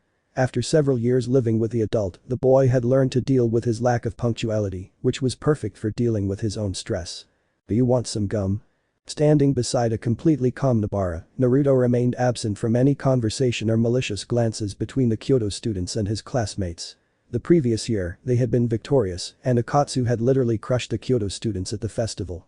He could understand the resentment. No, thanks. Madara turned down her second-year partner's offer. She kept her eyes on Maki's twin sister. Zenonmai, the girl who had shot a hole in her tracksuit jacket when they first met, and the girl she wanted to destroy at this event because of their differences. More for me. The gum disappeared into the older man's mouth. He began chewing, making a constant smacking and grinding sound that was unpleasant even for his classmates, causing all eyes to focus on him, as if he were a spotlight. Traditional clothing, school uniform. Normally, during the event, none of the students were allowed to wear anything other than those two. Breaking that pattern, Naruto had put aside both his clan's traditional clothing, which he didn't have, and the Tokyo school uniform, taking his usual outfit. A sleeveless t-shirt with a fox face on the chest and the kanji for 9 on the back, both bright orange, baggy pants, and black tie-kai shoes. At least it kept the black color. The sound of wheels hitting stone distracted the students from the constant sound of chewing and the constant popping of bubble gum. Carrying what appeared to be a cart with a metal box and what appeared to be some pink dolls, Gojo Saturo made his appearance in front of the students of both schools and both principals, who were waiting for the teacher's arrival. Sorry I'm late. Saturo stopped, turning the cart around in front of the Tokyo students. I was on a business trip abroad. He began handing out the dolls to the Kyoto students. I brought these souvenirs for the Kyoto kids. I even brought one for teacher Yutahim. I don't want to. And for the kids from Tokyo, the teacher turned the cart in front of his students. I brought you this. The metal box burst open. Itadori Yuji emerged from inside, smiling, striking a pose in front of his schoolmates. But they didn't seem surprised, much to Itadori's displeasure. Sukuna's vessel. What does this mean? Bakuganji expressed displeasure at the recent news of the condition of the Curse King's vessel. The news of his death had spread to the higher-ups and had been confirmed by the coroner who examined him. Old Gakuganji, Saturo looked at the Kyoto principal with a smile on his face. I was hoping this news would give you a heart attack. Bakuganji's eyes narrowed at the words of the Tokyo professor, at the mocking smile that appeared on the face of Gojo Saturo, a man who had always done what he wanted, what was required for his interest. Like a fish going against the current, Saturo followed his own rules, his own goals, going against the interests of others, against the rules that had been established in Jujutsu since his existence in the supernatural world. Everyone needed an order to follow, and Saturo wasn't one to love traditions, what was already established. Itadori felt the chill of indifference. The Kyoto students were focused on the gift Saturo brought them from his trip abroad. The Tokyo students, his own classmates, just stared at him as if he had never died or had expected this from the first-year teacher. So, Naruto slowly removed the lollipop from his mouth, revealing that the candy had been devoured. Can I slack off? I was only in the running because of the first-year kid's absence, right? Can I watch the competition lying on the living room couch? That simple question, filled with mockery, malice, and a touch of selfishness, was what galvanized the people surrounding Itadori. In a single second, half of those people focused on Sukuna's vessel with the goal of killing him. All from Kyoto. Hey, a male hand fell on the wrist of one of the Kyoto second-year students, surprising all her classmates. I wouldn't draw my sword, okay? Miwa Kasumi had straight light-colored hair and dark eyes. Unlike her classmates, the second-year wore a dark suit with a shirt under the jacket and a dark tie that fell to her stomach, always hidden by the jacket being closed. The reaction is somewhat slow. Oh. Keeping his fingers wrapped around Miwa's right wrist, Naruto stood beside her, his right hand brushing strands of her golden hair away from her face. And seriously, I hope you don't try anything with my partner just because I have a couple of extra fingers.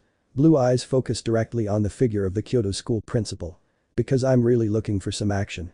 The Tokyo students knew the Kyoto students, all except Nobara, Itadori, and Naruto himself. When his class won the festival last year, the Uzumaki stayed away from the event despite being invited by his teachers. And the concern about the second-year boy's abilities and the uncertainty of not knowing what he could do kept the Kyoto students completely still in their places during the exchange of words between Miwa and Naruto. It was just a joke. Hahaha. You should see your face. The boisterous laughter coming from the Uzumaki's throat broke the tension that had invaded the Kyoto students and the teachers present who had remained on the sidelines in the interaction of the second-year students. Sorry, the grip on Miwa's wrist disappeared. A thick drop of sweat trickled down the student's face and fell to the floor. Sometimes I go too far with my own strength. It wasn't just her strength that stopped Miwa. That pressure she exerted on the rest of the boys, her curse technique. Iori Uchiha, a teacher at the Kyoto school, frowned at what had happened. She had felt the pressure the boy exerted on her students in a split second. It had been like a one-ton blanket. She didn't understand how, but he had spread his energy over the entire area, paralyzing the students. Out to throw a fishing net. In his mind, the Uzumaki's energy spread over his students, enveloping them to the point of immobilizing them. Like a vast dark cloth or net, the energy held them still and unable to move. Though he never made a sudden or warning movement. But how did it get to Miwa? Could it be her technique? One of them? Or maybe a cursed object? There were things that remained far from the professor's mind, hidden even from her untrained eyes. Many sorcerers moved at a faster speed and were lost to the sight of those not observing with all their senses. Uchiha was surpassed by a student. She, a teacher, was surpassed by a student who didn't have a grade. If you think about Uzumaki's rank, Uchiha, the Kyoto headmaster's old hand tightened on the pommel of his cane, I'd say it's somewhere between first grade and special grade. It wasn't unusual to see young sorcerers rated as special grade. What was unusual was finding a special grade when there had only been 4 in the current era. Uzumaki Naruto being classified as a special grade would bring the number to 5, and Uchiha herself could understand why she didn't follow the boy's movements. During the night parade of 100 demons that ravaged Kyoto and Tokyo, that boy ended almost all the curses summoned in Kyoto. And he extended a territorial expansion to do it. No one so young and novice has ever done that. He was trained for only a year. He was groomed when he learned of his ancestry. And he has displayed power comparable to Akatsuki and Gojo. Uchiha had never heard the headmaster speak in that way, comparing someone to the abilities of Gojo Saturo, the strongest sorcerer. For him to do so indicated that the young man she was observing was powerful, more so than she was. But would you have the experience? Chapter 9. The festival had begun with the Kyoto students pitting the Tokyo students against each other in a battle royale on the outskirts of Tokyo High School. While this was going on, the teachers from both academies, along with a few non-participating students, Miwa and Naruto, were in a secluded room, watching the battle and enjoying some sweets and snacks. Only Gojo Saturo was doing the latter, which was a nuisance to Uchiha. However, the Kyoto woman always had trouble with Gojo no matter what he did.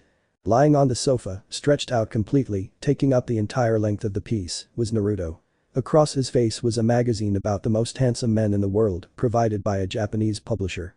Held in his right hand was a copy of one of the most sought-after manga of all time, at least to anyone who asked.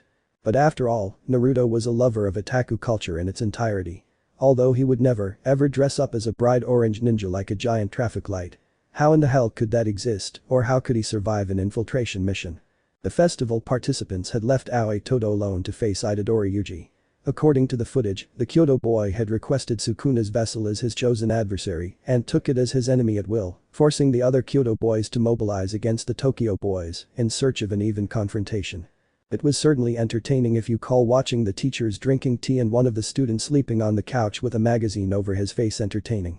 In any case, both Tokyo and Kyoto knew the importance of the match. They had to see which of the two schools was best at nurturing their students. And a year ago, Akatsuki crushed Kyoto. The atmosphere was relaxed. Or as relaxed as it could be with Saturo and Uchiha in the same room. Snore. Has he really fallen asleep? The snores came from Naruto. His chest rose and fell in a soft, relaxed rhythm, consistent with the snores escaping the teenager's throat. Although it could have been worse, and that was something only Saturo and Megumi knew. Naruto's snores could get worse if he drank. That's normal snoring. Saturo used his thumb to remove the blindfold and look at his godson. If he wanted to snore more, believe me, he would. Uchiha frowned at the self-centered Gojo Satoru's response. His intrigue over a teenager who slaughtered an army of curses using a territorial expansion with less than a year of experience normal. It wasn't because he snored. What bothered her was the boy's laxity in any situation, exactly the same way Satoru's was at any given moment. Could the boy be his son and not his godson as everyone thought? Ma, no need to worry about his snoring. Relaxing the atmosphere, Satoru looked at Uchiha. Your muscle boy and my star boy are now facing each other. Who are you betting on? Aoi Todo versus Itadori Yuji. Satoru, as a teacher, was betting on the second boy. He knew his potential, what he could achieve, and much more with his godson's training. Uchiha, on the other hand, knew Aoi too well. She knew what he had done and what he was capable of as a first-grade sorcerer, since he had single-handedly removed curses during the incident a year ago. If she had to bet, she'd go with Aoi Todo, the boy who had proven he had the power to face a special-grade curse without any help, plus a few first-grade ones. I couldn't bet on someone who had just entered the world of sorcery, with only a month of training and without complete preparation. Aoi. Clearly, she's going to win. Oh? You think so? Satoru's mocking smile made the teacher frown at the provocation. I'm going to bet on my boyfriend. By the way, who are you betting on? Beyond the sound of an object hitting the floor made Uchiha look straight at the sofa and Gakuganji stopped stroking his beard. Do I really have to? If you insist, I'll give $1 million for Itadori Yuji. After all, I set him up. Decision flashed in the young Uzumaki's eyes. His hair fell forward, slightly obscuring his face. He had grown it longer than usual, no longer sticking out in disarray like a careless boy's hair. Taking a large handful of thick blonde strands, he began to form a high bun, like those of an old samurai, letting 2 strands of hair fall forward to outline his face. I suppose a boy like you is naive enough to believe the vessel will surpass a trained sorcerer. He extended his arm and pointed at the Uzumaki. You don't have the experience to be able to judge wisely, boy. Oh? Her eyelashes fluttered. Naruto tilted his head to the left, his eyes fixed on the teacher while scratching his neck, as if trying to buy himself some time to think of a response. A minute later, a sigh left his lips.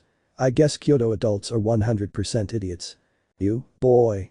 If you want to start a fight, I have no problem with you doing it outside. Yaga stopped Uchiha's movement and looked at Gakuganji. It would be best if you kept an eye on your teacher, Gakuganji-san. Naruto could have killed her if Satoru hadn't stopped that. The Gojo clan leader's arm was sandwiched between Uchiha and Naruto. Thanks to Infinity, the dagger the young Uzumaki had attempted to use to stab the woman was blocked. Ah. I missed. At that moment, Uchiha understood something. Naruto was going to kill her, whether she talked too much or not, whether she commented too much or not. No matter what she had done, he would have stabbed her with that dagger without fear. And this, Yaga. Is this how you educate the children of Tokyo?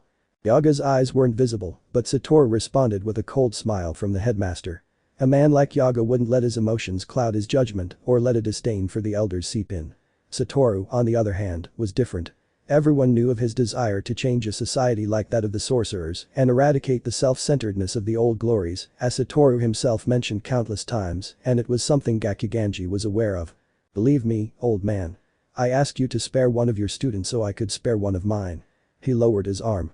As he did so, the dagger hit the wood as it fell. I'm keeping my boy on a thick leash so he doesn't crush yours. And Uchiha, look at Aoi's condition now. Uchiha and Gakuganji looked at the screens. The attempt to kill Sukuna's vessel was behind them, and now both the headmaster and the Kyoto teacher watched in genuine amazement as Aoi Todo was on one knee, breathing with genuine and unfeigned difficulty. The direct jab had struck the student's right side. I worked with Itadori on the development of his divergent fist, if I may say so. I think it's something your student has enjoyed, and it makes me proud to be a good teacher. Because Itadori is reflecting what he's trained in. Naruto was the perfect choice as a tutor for someone who wasn't a sorcerer. He was trained by Mei, though she had been paid by Saturo to train him, something that resulted in gains for the woman and losses for the stronger. However, by learning Mei's training methods, Naruto was able to more easily train someone like Itadori, who hadn't been initiated into the world of sorcery. Now, Naruto as an expert martial artist had polished Itadori's skills and physique by forcing him to train to the breaking point, something Naruto understood as he himself improved under pressure, being polished like a diamond that was being pressed to a finish. Itadori will beat Aoi. Naruto also didn't want to say that he had asked Aoi to help Itadori polish his moves. A few weeks didn't give him enough time for the boy to perfect his style. Shock and disbelief were evident on Utahim and Gakuganji's faces as they couldn't believe a first year with zero experience with curses was beating up a first grader like Aoi. Was there some kind of trick, some deception involved in the images? It was the only logical thing to them. It shouldn't be logical to anyone in that room. However, Yaga, Satoru, and Naruto were willing to put their money on Sukuna's vessel. They longed to see the elders' faces wrinkle in bitter despair. Suddenly, Naruto jerked his head to the right and fixed his eyes on the wall. Something had changed in the environment. A new cursed energy had interfered with the normal flow of energy coming from the competition. It was energy coming from outsiders, from sorcerers who shouldn't be there. They've put up a screen, he stood up, leaving the manga on the sofa cushion without worrying about whether someone sat on it. If that happened, he'd probably kill him or her. Someone is interfering with this. The teachers could have brushed those words aside and remained relaxed. But Saturo confirmed that statement. He nodded slightly at Yaga, and the Tokyo principal sighed, understanding that trouble had begun, that this was about to get too complicated. Good. If they've confirmed it, let's see how it goes for the boys. Whoever's doing this will pay the consequences. You guys go find the brats, Naruto stretched, giving a predatory smile. Don't let them get to Itadori. I'm going to see a special guest. Haha, that's my godson, Saturo replaced the blindfold over his eyes, showing the same smile. Good. Let's go. Anyone could have stopped the teenager. Utahim, Gakuganji, and Miwa watched silently, but Satoru and Yaga moved toward the competition area, followed shortly after by the Kyoto team. Seconds later, Naruto jumped out the window and moved quickly toward his target, something that caught him off guard, as with a taekwondo-style knee strike, he sent his opponent several meters back. Good. Her feet touched the ground. The smile never disappeared. I'm sorry for you, Kun and Nanaman, but you're my target now, scarred guy. Mahito stared in amazement at the presence of a sorcerer who was preventing him from moving toward his target. There, facing the hybrid curse, Naruto positioned himself as if Mahito were just another curse, an enemy to be defeated without fear. Ah, I thought there would be no one, Mahito scratched the back of his neck, looking satisfied. I'm going to be able to make a soul suffer just because of your stupidity. The length of the leg. Mahito jumped. By stretching only his right leg, Naruto demonstrated his reach, always keeping his hands in his pockets. Stop crying, little thing. He retracted his limb and smiled mockingly at the special grade curse. You're just a child who's going to die here. Watch out. Mahito's grim smile spread. I'm going to enjoy this. Same here, you bucking brat. Chapter 10. The attack on the school was orchestrated by special grade witches and curses. A screen was placed on the field where the two schools were fighting over the summer camp, intended to prevent the strongest wizard from passing through, the only one who could prevent the teenagers from dying. Mahito was certain that no one would come after him, that no one would stop him from reaching his goal and obtaining the cursed wombs the school was hiding. But his assumptions were completely wrong. A sorcerer appeared and forced him to move away from the entrance to the warehouse, where the door he was looking for was located as target for the hidden wombs. It was as if the sorcerer had read his intentions, as if he knew where he would be and when, as if he were somehow following him. Facing Mahito, Uzumaki Naruto remained in the position he had appeared in. Hands in his pockets, an arrogant smile and a defiant gaze directed directly at the curse, fixing his blue orbs on the figure that was his enemy, as if nothing else was happening on school grounds, as if his classmates were not fighting against special grade curses and being forced to continue fighting. Steam escaped from the Uzumaki's mouth, forming a small cloud that rose and disappeared. It wasn't cold, at least not enough to generate steam from the sorcerer's breath. The sun shone high in the sky, its rays slamming onto the ground, lengthening their shadows to a certain extent. But the cold had appeared. Mahito felt a chill, despite it being a curse. His breath turned to steam, and his skin began to cool, slowly dropping in temperature. What was happening? The question Mahito asked himself was answered when a wave of ice tried to bury him. He was saved because he jumped in time, evading the tsunami of ice that tried to crush him, perhaps freezing him in place. You manipulate ice. You manipulate ice, the idiotic curse asked the strongest sorcerer in history a span of a second. Mahito covered his face with both arms, and his opponent's leg pushed him several meters, making him skid. That question is obvious. Your eyes are seeing what I can do. Right arm blocked by left arm. Left leg blocked by left leg. Naruto wrapped a leg around Mahito and pulled him down, knocking the curse to the ground and lowering his foot, creating a fracture in the cement, creating fissures that extended for a long distance. Even strength, Mahito appeared in front of the door, returning from the form of a mosquito, looking at the sorcerer with a mocking smile, as if he had already understood how his adversary worked. Fine, I think I'll just touch you and make you explode or turn you into a monster like that guy. The words died in his throat.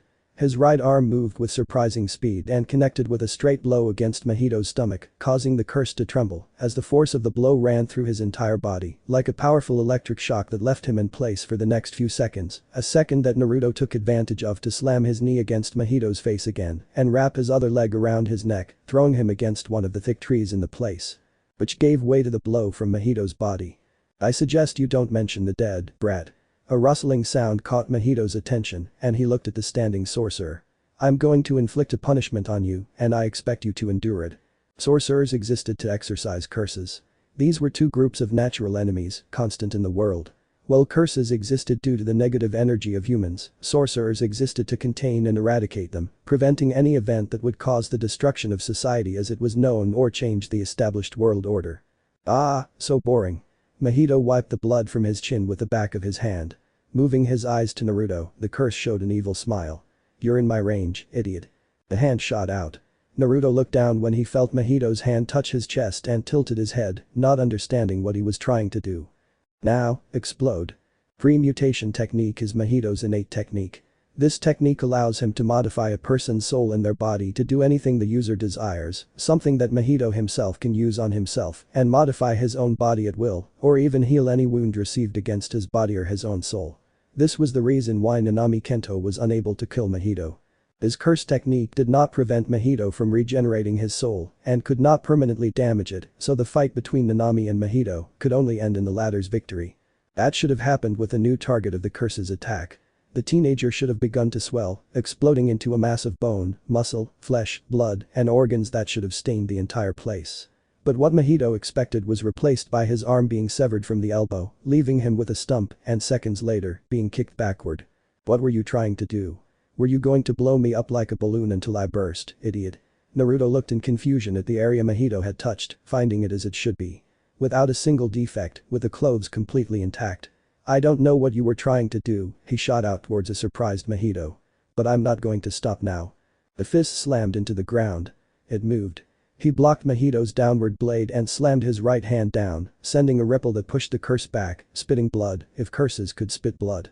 There was something wrong with Mahito's eyes. He had used his hand to touch his enemy's body. Normally, that person would have exploded or become whatever he desired. This time, he should have exploded. Why hadn't he? He was confused by the failure of his innate technique, by the sight of the sorcerer still standing unharmed. His technique had failed. Mahito knew this wasn't normal, and he wasn't fighting the Six Eyes user, who could probably avoid such situations. Why had that boy managed to avoid exploding like a meat bomb, as he thought? That was frustrating to him, to his mind. However, he couldn't analyze it. His childish mentality, coupled with Naruto's constant, incessant assault, forced Mahito to try to keep up with the sorcerer and live another day. Or at least, that was his intention all along. Naruto's intention was to finish Mahito off without him being able to fight any further, if possible, by severing all of his limbs without fear of any retaliation. To exterminate the curse without anyone getting hurt. Pursuing that goal, Naruto struck Mahito with a devastating right jab and then a downward hook that smashed the curse's head into the cement, widening the crater that had previously formed from a blow from the same young sorcerer, who wasn't currently measuring his strength. His eyes, two icy orbs, didn't miss a single movement of his enemy. You can heal. The curse's right arm moved, trying to cut him. Naruto used both of his arms and caught Mahito's limb without difficulty, feeling the blade try to pierce his chest with a slight touch, only slightly cutting the fabric. And I'll give you until you spend your generation. The grotesque sound of broken bones and a torn face accompanied the Uzumaki sorcerer's words. Blood trickled onto the cement and Mahito's limb was lifted without him averting his eyes, wide with surprise and incomprehension. Hadn't he tried to penetrate the sorcerer's chest? Before his mind could register the question, Naruto delivered a downward direct blow to Mahito's stomach, earning a pitiful groan from him that fueled the sorcerer's strength for a second blow, making the entire place tremble. Naruto was going to push Mahito's regeneration to its limit. Bastard. Both forearms collided, generating a light wind wave that whipped the trees. Naruto spun around at the same time Mahito tried to touch him again, thus causing the curse to allow the sorcerer's second blow to land directly against his right ribs, sinking his fist until they gave way to the strong blow, causing some bone splinters to pierce the curse's lung, causing it to begin to drown in its own blood. Regenerate, idiot. Naruto wiped the blood away with his thumb. He then sucked on his own finger, never taking his eyes off Mahito. I still have a lot of punishment to inflict on you for harming my friend. Chapter 11. The wind stirred the hair of both combatants. The human curse moved his eyes over the enemy in front of him, showing enormous bewilderment. He had touched the sorcerer with his right hand. He could see him with his eyes constantly fixed on his enemy. His technique should have had the desired effect against his enemy, but somehow he felt like it hadn't had the effect he had hoped for. While the cursed energy should have faded, he felt it even more intense in the boy in front of him, showing him an arrogant smile that sent many warning signs. Who was the guy in front of him? Which of all the sorcerers was it? Mahito looked directly at Naruto for the next few seconds that followed his internal questions. The sorcerer had placed himself between him and his target, now making it a nearly impossible mission. Tsugurujiro had sent them after the cursed wombs, but the blue-eyed teenager was preventing them, showing himself arrogant. The human was acting arrogant. The human curse grinned widely, stretching his lips to reveal his entire row of teeth. He was going to tear that body apart with just a touch of his hand.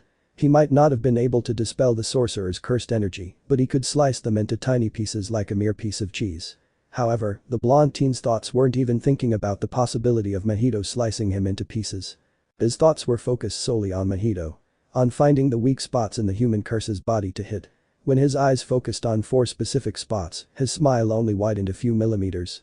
He had seen 4 places to hit. The two moved as a leaf finally touched the ground. Mahito tried to crush Naruto by enlarging his hand, but the boy slipped under the massive hand and pointed his finger at Mahito as he slid.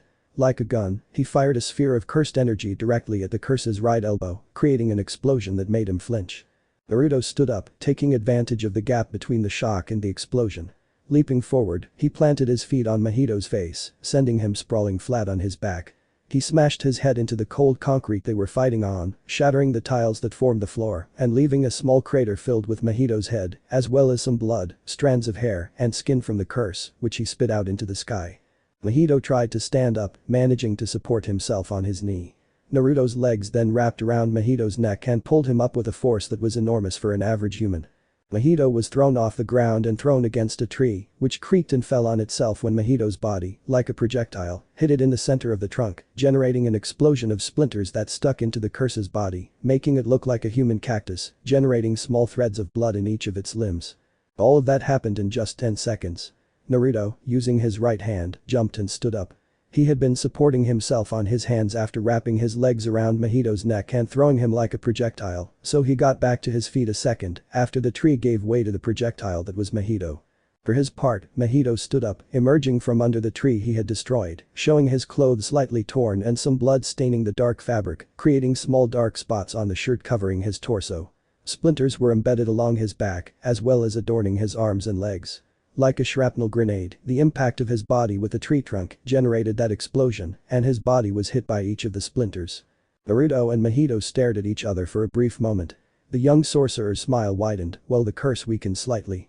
Mahito pursed his lips like an annoyed teenager, even narrowing his eyes as he glared disapprovingly at the blonde.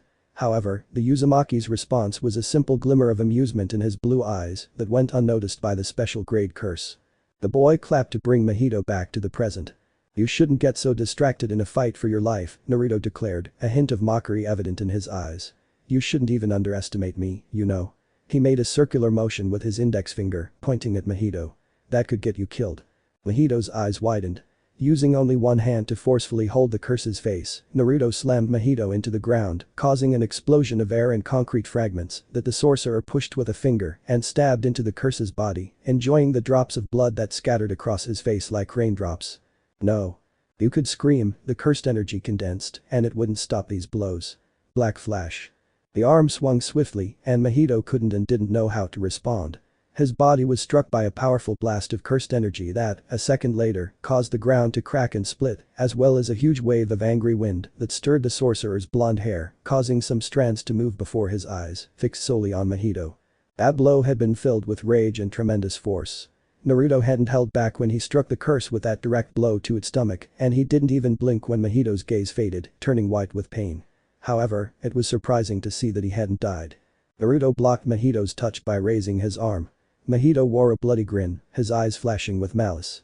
He was trying to use his curse technique, but it seemed to have no effect on the sorcerer standing before him, staring at him with those eyes darkened by anger. Black flash. The second black flash hit Mahito.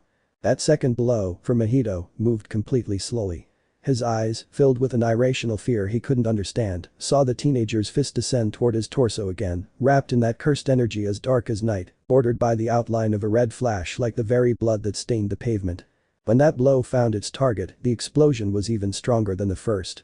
The wind shook the trees, whipped the young adolescent sorcery student's hair wildly around him, and spread like a spiderweb around Mahito until he was completely restrained.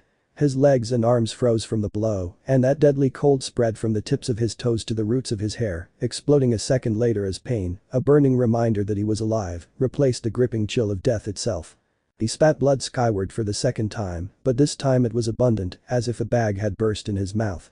Despite the salty, metallic taste, Mahito tried to speak and curse his enemy. But Naruto landed a third blow, this time without cursed energy, and only with above-average human strength, striking his face and shattering his teeth. Traces of it remained embedded in the knuckles of the sorcerer's left fist, who didn't mind the feeling of Mahito's teeth cutting into his skin. On the contrary, Naruto landed a fourth blow, sinking the curse's own teeth into his scarred face, which no longer displayed a mocking smile or a defiant gleam in his gaze, which had become clouded, probably from the pain. "This is for what you did to Nanami-sensei," Naruto muttered as he closed the fingers of his left hand around Mahito's shirt collar. "For what you did to all those people who turned into monsters. For all the emotional damage you caused Itadori-san with the death of his friend." He loosened the grip of his right hand as he stood up. "I'm not Itadori or Nanami, you damn spawn. I'm not even as kind as Professor Gojo." Fire surrounded the teenager's right forearm. "And I don't give a shit about what plans you have." A flash of anger flashed in his eyes. "I'm going to kill you and tear your head off with this blow." Instincts honed through constant training caused Naruto to turn his head and let an axe hurtle past him, forcing him to let go of Mahito and look in the direction the projectile was coming from. "Sorry for the delay." A second axe whizzed through the air and hit its target. "But I'm going to help you, Mahito." Mahito crawled bleeding away from his companion and the sorcerer, who stood unfazed, blocking the bald man's arm with little effort. Through strands of blonde blue eyes bored into Juzo Kumiya's, making the older man shiver for a second. The next moment, Juzo punched Naruto in the face and forced him to release his arm. Using his thumb, Naruto wiped the blood from his chin before wiping it away with his tongue, forcing Juzo to grit his teeth before feeling disgusted by the action. "You think we're monsters but you enjoy your wounds. Well, you're just animals once you leave the path. Special grade sorcerers are eccentric, exotic in our behavior. Did you think I was normal?" The right arm of Juzo Kumiya, the curse user, bent awkwardly as Naruto wrapped his hands around it. In the blink of an eye, the limb snapped in several places, pieces of bone tearing through muscle and skin to burst out into the fresh air. "Aya." Juzo fell to his knees, looking at his injured limb. "You've managed to make that child who is a curse escape towards his target." Naruto crouched down, speaking slowly, softly and sweetly, his eyes boring into Juzo's face. "It's time for you to pay, bald guy." Chapter 12. The competition between the sister schools over the festival ended abruptly with a failed attack by a strange group of people and curses. Those known as witches, renegade sorcerers of the Jujutsu Society, seemed to have built bridges with powerful curses. At least 2 special grade curses had been seen in the company of those who attacked the Tokyo school, with an unknown objective. The sorcerers, as well as the high command, knew of Mahito's attempt, the human curse, to break into the warehouse where certain powerful cursed objects were kept, away from the hands of the unwary. Not knowing the purpose of the witches and the curses, both Principal Yaga and Gakuganji had their hands tied to a certain extent, and the high command decided to keep the matter a complete secret, hiding what had happened from people who had not participated in the festival, turning those injured in the confrontation into mere victims of the brawl caused by their classmates during the pitched brawl. The weakness in the school's defenses could not be known, or chaos would take hold of the Sorcerer Society, and more witches would try to get to Tenjin or the cursed objects hidden in the warehouses. Objects and tools that could upset the balance between curses and sorcerers. Despite the intentions of the high command, there were people who knew what had happened. In one of the rooms of the Tokyo Metropolitan Technical College of Magic, several first-level and special-level sorcerers had gathered with some of the school's teachers, aware of what had happened. While the high command wanted to keep the incident quiet, they had to ensure the safety of the students and the country as a whole, as the attack could have caused a national problem and not just affect the Sorcerer Society, as the elders thought. Many of the older members, including Gakuganji, believed that curses and witches wanted to usurp their power, remove them from their high position, and change the rules that had been established since Heian. That assumption was far from reality. "We have a traitor among us." Satoru's voice, usually affable and funny, sounded serious, almost cold as steel, and if the blindfold hadn't been covering his eyes, the people gathered would have been able to see the hardness that characterized him when he took things seriously, something that usually didn't happen, since Professor Gojo was more cheerful, even when he was in a confrontation with curses. "Stop with the nonsense."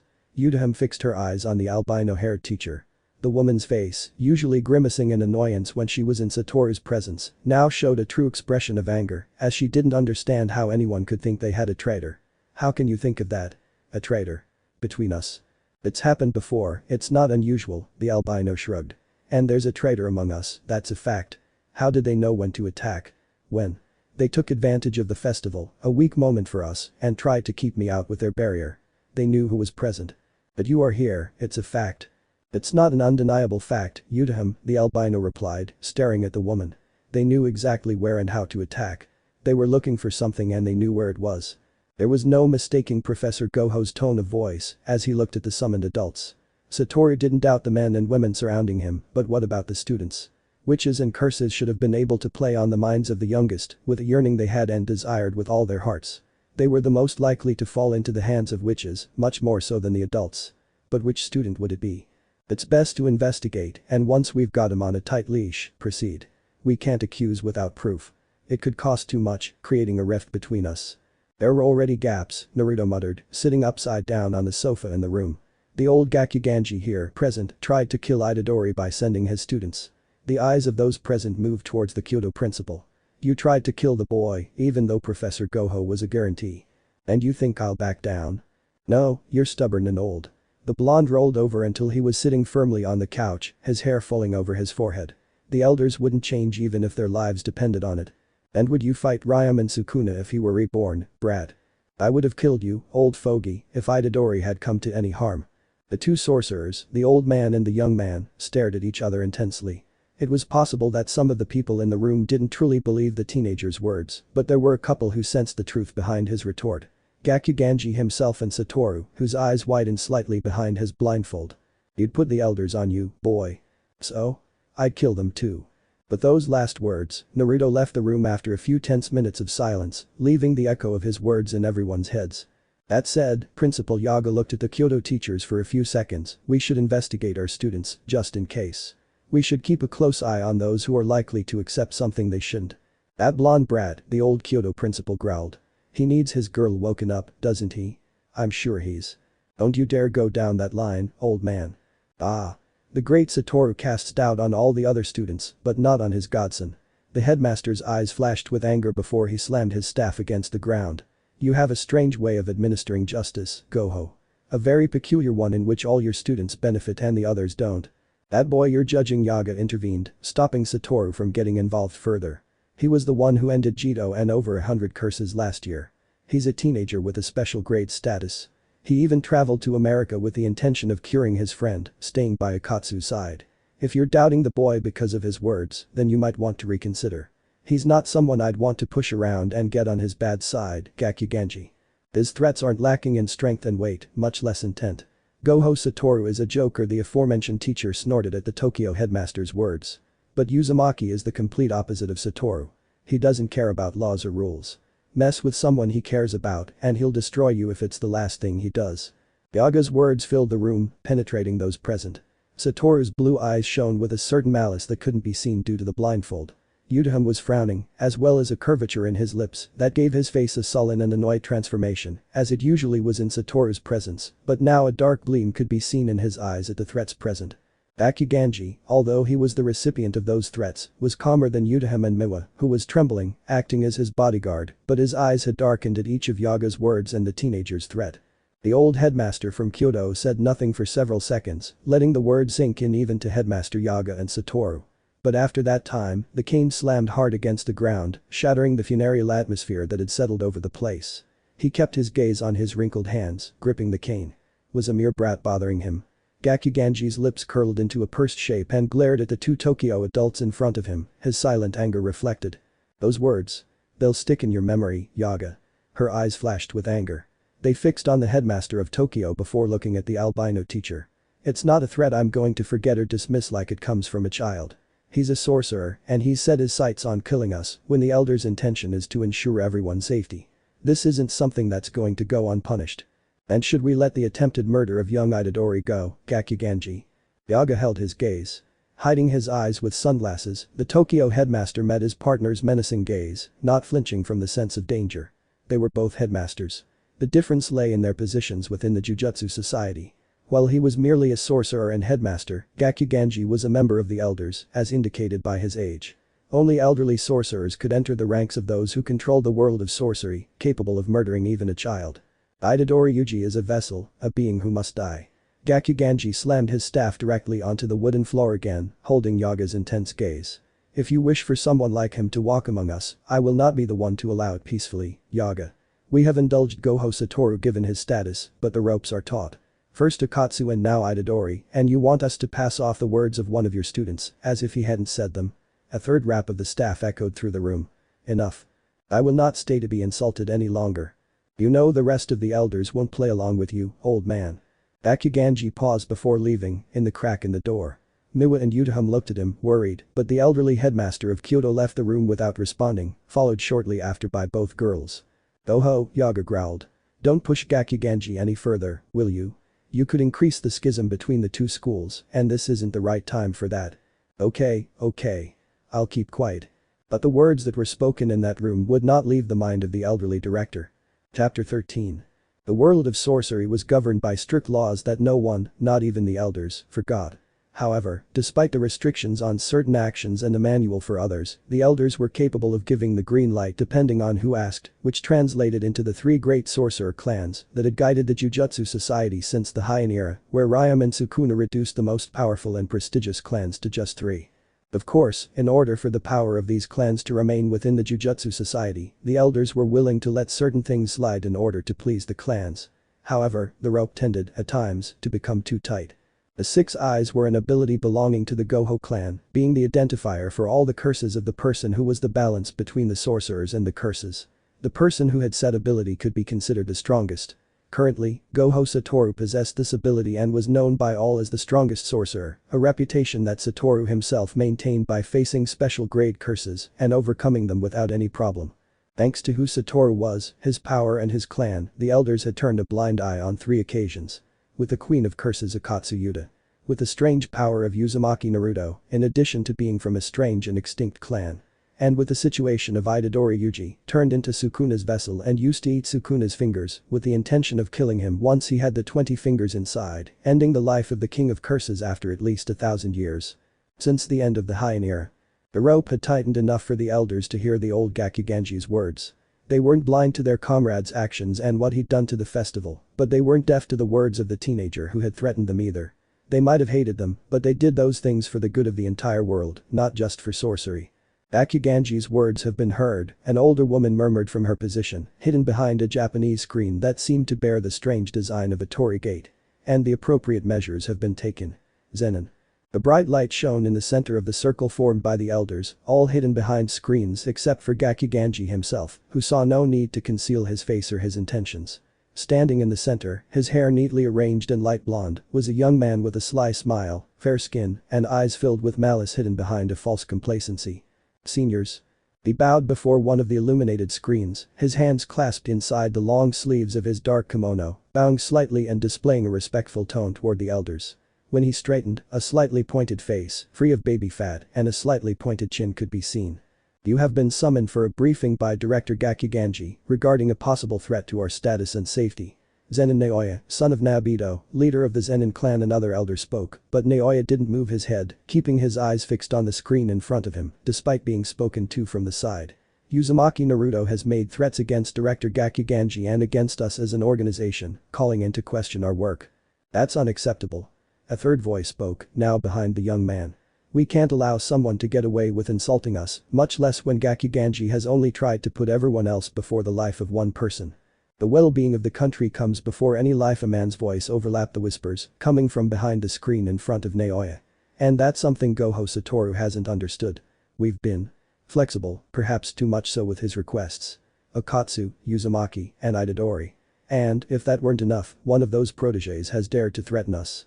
They don't understand that their lives hang in the balance. The tension was palpable in the room. Those boys may be protégés of the Gojo clan, but justice must be served to all. What do you want me to do? Naoya wasn't an idiot. Arrogant, self-centered, and conceited were adjectives people often attributed to him, but he wasn't an idiot. He didn't keep his brains shut off during conversations. The elders spoke, grumbling. But they used a tone appropriate to what a person with power would use, implying a few things. Whatever they were going to tell him, he had to abide by it if he wanted to stay alive, without mentioning anything to anyone, or his clan could find itself in various troubles. The three clans might have power, but the elders had controlled magecraft since before the end of the Heian era. Angering them when he could have them on his side wasn't something Naoya was going to waste for the sake of his clan and himself. What we want, Naoya's voice echoed above the sorcerer's thoughts, is for the sorcerers of Tokyo to understand that they cannot be above the law. Believing that is a fatal mistake that will cost them dearly. We can't harm Principal Yaga right now, and attempting to assassinate Gojo would put us in a more than complicated situation. A new attack on Itadori Yuji would be too obvious even for us.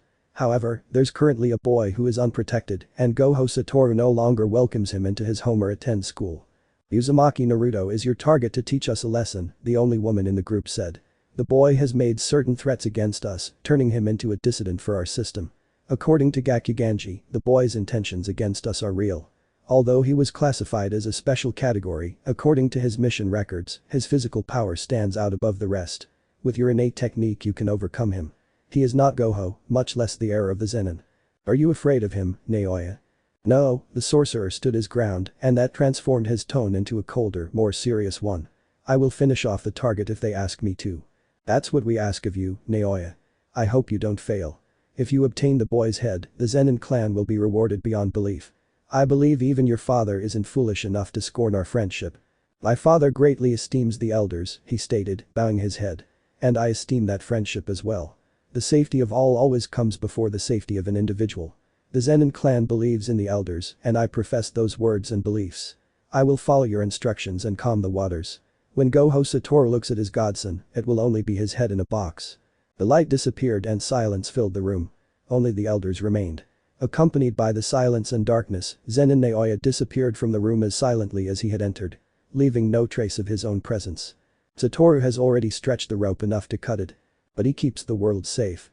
Despite our displeasure and disagreement, the Six Eyes are an ability that has kept our world at peace, with a diminished presence of powerful curses since Heian.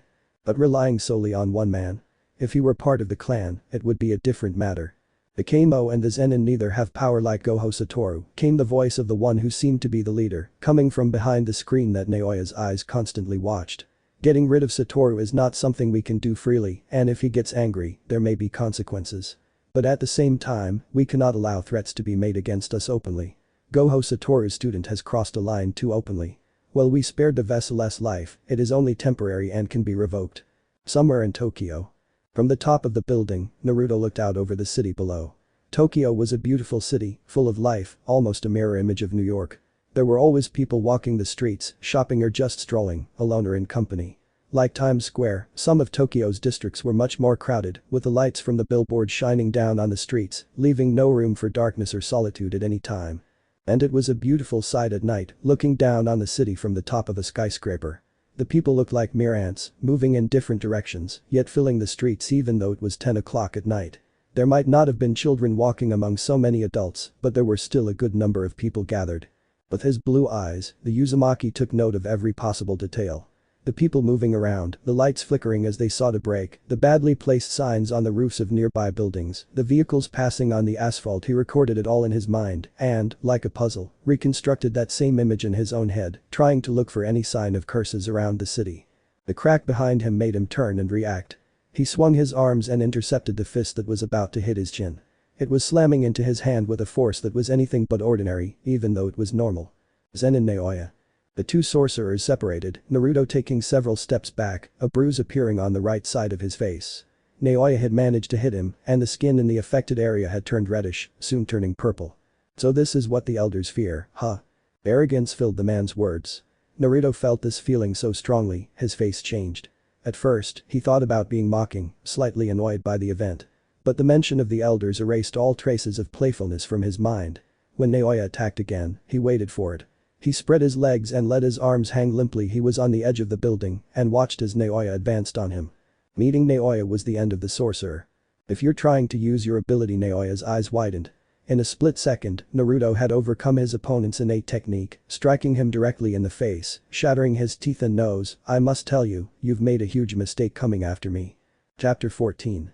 7 p.m. on October 31, 2018. On Halloween, the streets were filled with people in costume. Hundreds of vampires, mummies, and werewolves walked around Tokyo, accompanied by other people in much stranger costumes.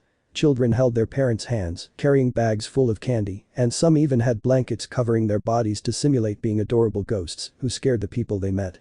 The situation in the Shibuya district was similar to anywhere else in Tokyo or around the world on Halloween, but the number of people was certainly higher, as it was a more well-known district of the capital, uniting people who lived in the district and those who came from outside, from other parts of the country or even abroad. October 31st, like November 1st, were special dates, not only because of what the myths told us, but also because they were dates on which curses could walk among people without being too noticeable. But the curses associated with corrupt sorcerers weren't exactly the kind that wanted to go unnoticed. They wanted to be noticed so that humans could suffer for having created them. They didn't care if it attracted the attention of sorcerers because that's what they wanted. At exactly 7 p.m., a man walking through Shibuya with his friends suddenly bumped into something, falling on his backside. This drew attention to him, both through the jeers of his friends and the quiet laughter of strangers, and because of his face, which had turned slightly pale.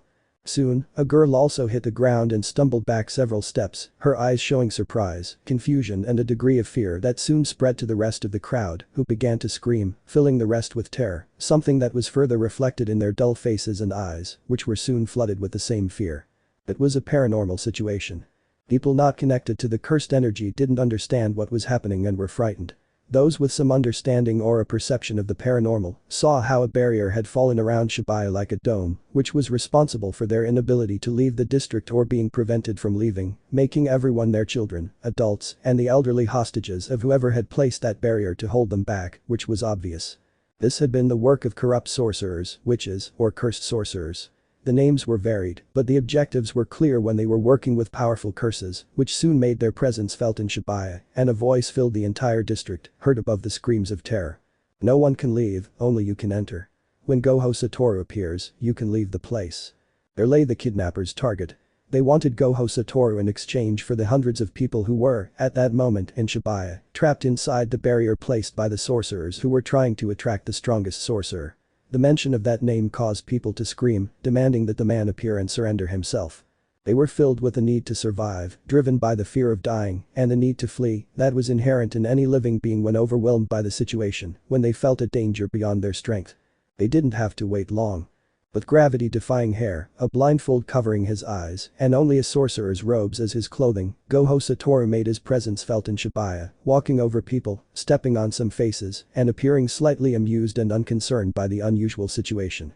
However, the man's mind was elsewhere, preoccupied with thoughts centered on his godson. Since the incident at the festival, Naruto had disappeared, leaving no trace of his location or what had happened. They had tried to contact him, including Megumi, over the past few days, but his phone was disconnected and they couldn't get him to Shibuya. Normally, Satoru wouldn't be concerned by his godson's absence, and having discovered that the traitor was Mutakichi, also known as Mekamaru, removed any suspicion that the boy was a traitor like his Kyoto companion.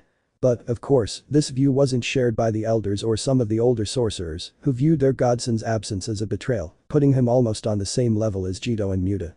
"Where are you, Naruto?" With his godson on his mind, the strongest sorcerer appeared in Shibuya, being watched by the people still inside the barrier. Though thinking there was only one of them was a fatal mistake, and appearing alone would be even more so. Outside the barrier, the sorcerers arranged themselves into separate teams to dismantle the triple barrier that had been set up around the district, allowing the sorcerers to enter the battle zone but not leave, preventing them from calling for reinforcements from their Kyoto counterparts. But the more experienced ones had anticipated this, bringing in prominent sorcerers like Nanami, Nabito, and Satoru himself, turning the incident into something much more serious than it initially seemed. It was going to be a battle between sorcerers and curse users supported by powerful, special rank curses. At the same time, Kyoto. The Kyoto school of Jujutsu was no different from the Tokyo school. Like its sister school, the Kyoto school was a vast ancient Japanese complex with a certain mystical air, surrounded by temples dedicated to gods or Buddha himself, which was not unusual in the region. The city of Kyoto was known for its mysticism, folklore, and everything that stemmed from it. Mythical beings, enchanted forests, and exotic legends of powerful, almost divine heroes and warriors. And it was no surprise that in a place like that, a school dedicated to sorcery had been established, training sorcerers who would fight curses and cursed users, who were also known as witches, sorcerers who hated humans for some reason or circumstance in their lives. That school was run by a member of the council, one of the elders. Gakuganji Yoshinobu, a not-so-elderly man with long gray eyebrows and a much longer beard, drooping toward his chest. Despite his elderly, thin, and worn appearance, Gakuganji was still feared by teachers and students, even by some of his colleagues in the high command of sorcery. "This is yours, you decrepit old man." Gakuganji moved his eyes to the target wrapped in a sack that fell at his feet, stepping back when he saw Zenin Naoya's eyes, and, shortly after, his head pop out of that sack, looking deteriorated, with much lighter almost purple skin, and purple lips. "You don't know what you've done, brat." Naoya belonged, or rather, had belonged, to the Zenin clan, one of the three most prominent clans in the world of sorcery, and was supposed to be the next clan leader, the next head of the Zenin clan, and the owner of the cursed tools this clan provided to sorcerers. Killing Naoya was a huge target for anyone who did it, especially because of who he was. The elders weren't going to forgive such an affront. "Do you think I care, old man?" Naruto stood at the foot of the steps leading to the school entrance, wearing his usual wizard uniform with his shirt unbuttoned, like a juvenile delinquent. His sapphire eyes had turned icy. "Killing Naoya, the elders are going to take this much worse than you think." "I don't need those warnings, old man," the boy declared, keeping his eyes fixed solely on the principal. Faculty members either came out or looked out of the windows. "Trying to kill me. Good work. Do you have proof of that, boy?" "I don't need them. I warned you not to play games, not to make me your enemy. I'm not my godfather, Gakuganji Yoshinobu. If I want to kill you, that's something I will. This is my last warning." However, those words were answered by a sharp blow from the cane, which resonated in the teenager's ears. The two looked at each other, the older man calmly, and the younger man with cold, contained anger in his bright blue eyes. "I don't think it's wise for you to remain here, being an annoying brat with your pride hurt by being persecuted. Tokyo is in a more complicated situation than the one you're in, and you're on the other side of the country. Haven't you called your godfather and Megumi back? I think they might need you. What I warned you about the rebirth of Ryam and Sukuna is going to happen, and all because you were too honest to kill a classmate. Your scruples are going to lead to your death, Uzumaki Naruto, and I will enjoy your blood bathing the steps of this school or wherever you die. What are you saying, you old shit?" Gakuganji struck the staff a second time, causing Naruto to fall silent. "The Shibuya district is in a state of war, boy. Curses and curse users are fighting against your fellow Tokyoites, against your godfather." The old man's lips twisted into a mocking smile. "And here you are, playing the martyr, letting your friends die. You're disappointing." Chapter 15. The Shibuya district had become a war zone from which people fled in terror, watching as strange people fought each other or against beings they didn't understand. What they did understand was their survival, their will to live, and their little interest in trying to understand what was happening. When they were hundreds of miles away, they would worry about what had happened. The first casualties had already occurred. Mahito, using his power, had turned hostages into deformed beings, monsters he used to fight any sorcerer, always with the intention of completing the objective set by his leader. But the intention of bringing down the established barriers, the Tokyo sorcerers fanned out across Shibuya, intent on destroying the barrier's connection points. But things weren't as simple as they had initially hoped. Cursed users appeared and confronted the sorcerers, generating various outbreaks of conflict throughout the district, resulting in clashes, each with a specific purpose. It was during these various battles that news reached the sorcerers of Tokyo. Gojo Saturo had been imprisoned, sealed, and contained within the confining prison, leaving the sorcerers without their most powerful member, the one the curses saw as an insurmountable wall, the one who created the balance between the sorcerers and the curses themselves. Saturo could have ended the special grade curses, but one person had caused him to finally be imprisoned within the prison, sealed away and kept away from his students and companions. After the sealing of the Bearer of the Six Eyes, the chaos in Shibuya only increased and the victims became a fact, both due to the fight between curses and sorcerers and due to the destruction of the city, which left pieces of buildings in the streets, crushing people who had not fled from that pitched battle. Ushiguro Megumi stood in front of Shijima Haruta in his trademark stance. The dark-haired boy was breathing heavily, blood trickling down his chin and dripping from his chin. He had recently fought a formidable man who had snapped him out of a special grade curse and nearly killed him. If said man hadn't driven a blade through his head, he'd probably be dead by now. I just have to summon him. The cursed energy that left his body formed an aura around him, like a second layer. He stretched out both arms, forming his summoning pose, his last resort in battle. But the odds of death rose to almost 100%, but he would take Haruta with him to the grave. He would summon Mahoraga and end the fight, leaving the Shikigami swarming around Shibuya. His companions would take care of him. Don't even think about it, you emo idiot. Ushiguro Megumi and Shijimo Haruta reacted slowly, especially the cursed user who worked with curses in Jito Suguru's group, the man who had returned from the dead. The swordsman moved, but the blow sent him crashing into a metal shutter, getting stuck in it. Naruto. Uzumaki Naruto had appeared in the middle of Shibuya, observing the destruction of the district, and sensed his companion's intention to use Mahoraga's summoning, something he couldn't currently allow. If the Shikigami appeared, Megumi would die and there would be many more victims than now. "Sorry I'm late," he murmured, placing his hand on the brunette's chest. The cursed energy enveloped his hand and transferred to the Shikigami user, breaking the bond Haruta had established by attacking and beating him. "But I'm here now. What happened? Where's Saturo? I don't feel his cursed energy." Megumi would have been surprised, but he'd known Naruto for years and had lived with him. He was used to his eccentric appearances, his strange ways of using the cursed energy around him, as if it were the easiest thing in the world. Naruto being able to locate Saturo by his cursed energy was the most normal thing the boy had mentioned, at least much more normal than suddenly appearing and undoing something an enemy had done. "Where was I? We called you. Saturo is." But both Naruto and Megumi stopped their conversation, turning their attention to someone approaching. For a moment, Naruto thought about Yuji, but the tattoos on his torso and face put him on alert. "I see someone has solved the problem, right?" Sukuna's eyes moved from Haruta's unconscious body to the blonde's left hand, where the cursed energy still oozed out, with some traces remaining. "I guess you're Rayam and Sukuna, the monster in Yuji's body." Naruto positioned himself between Megumi and Sukuna, his lips twisting into a smile. "Those tattoos, those malicious eyes, and that sly smile, of course, Yuji is a Care Bear and he couldn't possibly look as ugly as you, even with the same body.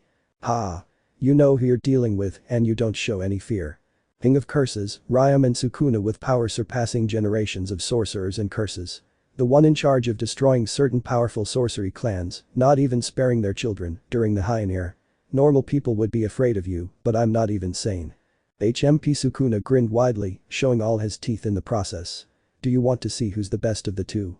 "That would be so pleasant," the Uzumaki stated, his smile widening as well, "that you would make me very happy." It was the next second that an invisible slash sliced through the ground behind Megumi, surprising him and the Curse King. Sukuna was surprised that he had missed with his technique, as he was sure it would have cut the boy's neck. But when he performed dismantle against the blonde, something had changed and his attack hit the ground a few meters behind Megumi, as if it had passed through both of them without harming them. Thinking about that event, he couldn't react. Naruto's body filled his vision, and he felt his face hit by his elbow, causing him to stumble with a broken nose. But Naruto didn't let him get too far away. He put his weight on his right leg and used his arm to grab Sukuna's uniform jacket, pulling him towards him, leaning his body to the left, as if he were going to perform a judo lock. But that wasn't what he did.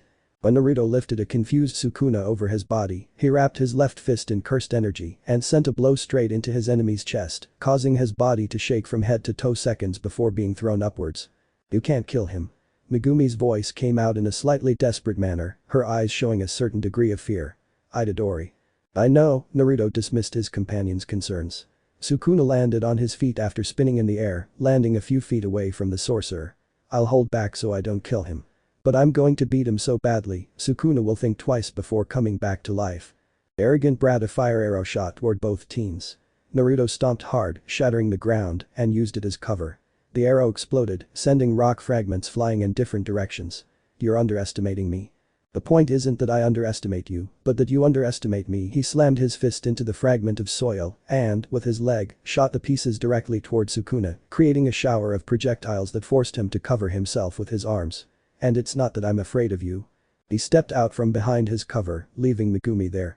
Naruto ran the distance that separated him from Sukuna in the span of 3 seconds and performed the 1-inch punch in another fraction of a second, sending the cursed energy throughout Sukuna's body, as well as the full force of the blow. Sukuna hunched over for a second and blood stained the Uzumaki's right shoulder, who was not disgusted or upset. As a response, he supported his body on his right hand and kicked the King of Curses in the face, sending him crashing into an abandoned car, causing a small explosion that engulfed him. Sukuna wouldn't let Itadori die. "I can handle this," Naruto declared, looking up at the cloud of smoke and fire, speaking to Megumi. Go with the rest and make sure there are no more casualties. I'll take care of returning our comrade to his former self. Okay. It's a commendable action, the invisible slashes passed on both sides of Naruto, lightly cutting into his clothes. But don't you see what you're up against, brat? I believe you've met my godfather, Gojo Satoru. You're also in Itadori's body, that nice guy. He cracked his knuckles. But have you ever fought anyone stronger than Gojo Satoru? Maybe Jito locked the wrong one in the confining prison. Oh? You don't know. Sukuna laughed. Gojo Satoru has been sealed. Your insurance against us is gone. I'm not surprised my idiot godfather was sealed away. If he were a villain, he would have done the same thing. What surprised me was the mention of Jito. Is that bastard still alive? Now I understand why Satoru was sealed away. I would have ended up in the same situation. He sighed, shaking his head. No matter. His blue eyes fixed on Sukuna, shining brightly. Now, let's continue our confrontation. Chapter 16. Facing Harem and Sukuna in the Heian era was synonymous with certain death. Despite being human, he became an abhorrent being, a monster worse than many curses, reaching the special rank. He was nicknamed the King of Curses during the Golden Age of Sorcery, managing to exterminate important Jujutsu clans until absolutely nothing remained of them, not even the memory. Harem and Sukuna obtained immeasurable power that made hundreds, thousands of people tremble, turning the Heian era into his own moment of reign of terror, leaving dead wherever he went, demonstrating his power and cruelty to the point of being sealed by the sorcerers. He was a monster that only 10 or more first-grade or special-grade sorcerers could stop, according to the legends themselves. No sorcerer directly, except someone truly powerful, should have been able to confront the King of Curses. And even powerful sorcerers shouldn't even be able to seriously damage him. Sukuna had regained the power of 15 of his 20, thanks to a curse that sought to awaken him and give him control of Itadori's body. With such power, few sorcerers should have been able to stand against him, save for Gojo Satoru, thanks to his curse technique and other sorcerers with similar powers. However, a young man was standing in front of him, without any wounds or damage too visible beyond a few cuts in his clothes, his eyes fixed on him and blood dripping from his hands. But it wasn't the boy's blood, but his own. With each blow he landed, he damaged a part of his body, leaving traces of blood on his face. His nose had been shattered, as well as some ribs that pierced one of his lungs. But that shouldn't be happening, at least not against Gojo Satoru. So why is this brat hurting me and I'm not hurting him? Rage built up inside Sukuna throughout the fight. Naruto spent his time countering every blow, delivering direct jabs against the already injured face of the King of Curses, making him retreat while moving his body, like a boxer, to avoid his opponent's blows. This, of course, hurt Sukuna mentally, a goal that was on the Uzumaki's mind as well as that of any fighter. When it came to fighting, it wasn't just physical. The mind played an important role in achieving a victory or a defeat, something that Naruto was aware of and that he used in any confrontation he had, without blaming himself for it. And while Sukuna was aware of it, being surpassed by someone he considered normal was hitting him both in his pride and in his mind, destabilizing him to the point where he couldn't land a single blow against his adversary. Is his technique cursed? Sukuna's eyes flickered with confusion as he tried to see what was happening in the fight, searching for any clue that would give him the understanding he needed. But Naruto wasn't acting in a predictable manner. What appeared to be his curse technique was changing every few seconds. What had initially seemed to focus on force manipulation turned into something similar to his dismantle, causing invisible shock waves all over the area of the fight, as if it were trying to cut him or damage him from a distance. It almost seemed like he could mimic other sorcerers' techniques and use them as he pleased, even when there should have been a limit. In the world of sorcery, there were rules, but this boy seemed to be breaking every single one of them, as if there were no limits at all. I don't know much about him. That brat Itadori wasn't with this kid and no one talked about him. It's like his family doesn't exist, or it's taboo to mention it. Sukuna was feeling pissed off, humiliated and annoyed, although he would end up blaming it on his missing fingers. The only useful information he had about Naruto was that his rank within Magecraft was special grade, like Gojo Satoru, but even the latter seemed to be below his godson. Could there be a technique superior to the Six Eyes or the Infinity of the Gojo clan? If so, Sukuna had never heard of such a technique or of a family that could match the Gojos in the world of Jujutsu. But those beliefs were shattered with every blow he received, which, while it didn't hurt his soul, he could feel it physically at a level above the average sorcerer. I should gather the rest of my fingers. But that thought recurring in the lapses of blow and blow, Sukuna finally gave in to the assault and received the last blow from Naruto, being thrown until he crashed into a store window. The glass shattered inwards, some fragments sticking into the body of the King of Curses, which he himself removed when the wounds began to regenerate, falling at his feet. I suppose I should. Territorial expansion. He brought his hands together to form a triangle, 2 fingers pressed together to form a small circle. The cursed energy exploded the second he made the sign, expanding. Demonic Locket. The last ace up the sleeve of any sorcerer or curse user was their domain. Territorial expansion. Sukuna was pushed to use his own and had no qualms about using his ace up his sleeve. In fact, with it he should obtain victory and the head of that sorcerer who was bothering him. He was going to kill him. Reverse territorial expansion, Kaiu.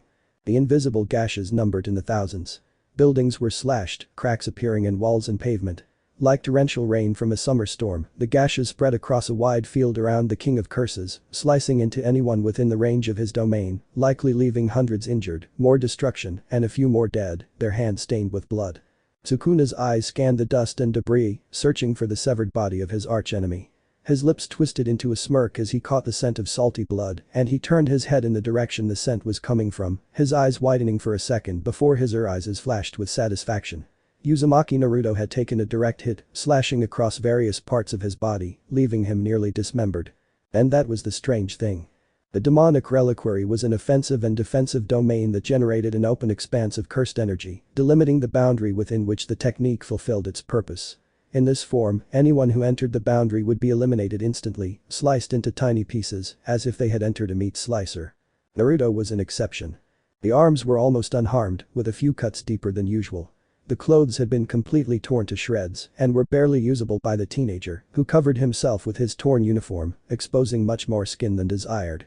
Any limbs, including the head, were intact, save for minor or deep cuts, depending on the force he had struck the area with. And these cuts were slowly healing, which Sukuna deduced was a reverse technique that was steadily taking effect. That was what he thought at first. The dense, heavy cursed energy stopped him from making any funny comments or even moving. He stood there, watching as the teenager's wounds closed, leaving traces of blood, indicating that the cuts had existed. When the last wound closed, Naruto opened his eyes, and Sukuna marveled.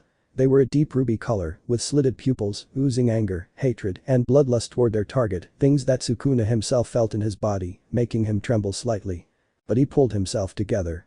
Sukuna took a deep breath, filling his lungs with oxygen, and let his confident smile return to his face. Naruto wasn't going to hurt him seriously because he was using Itadori's body. No one would forgive him for killing him, for murdering an innocent fellow sorcerer. And he knew Naruto wasn't giving his all, and that he wouldn't.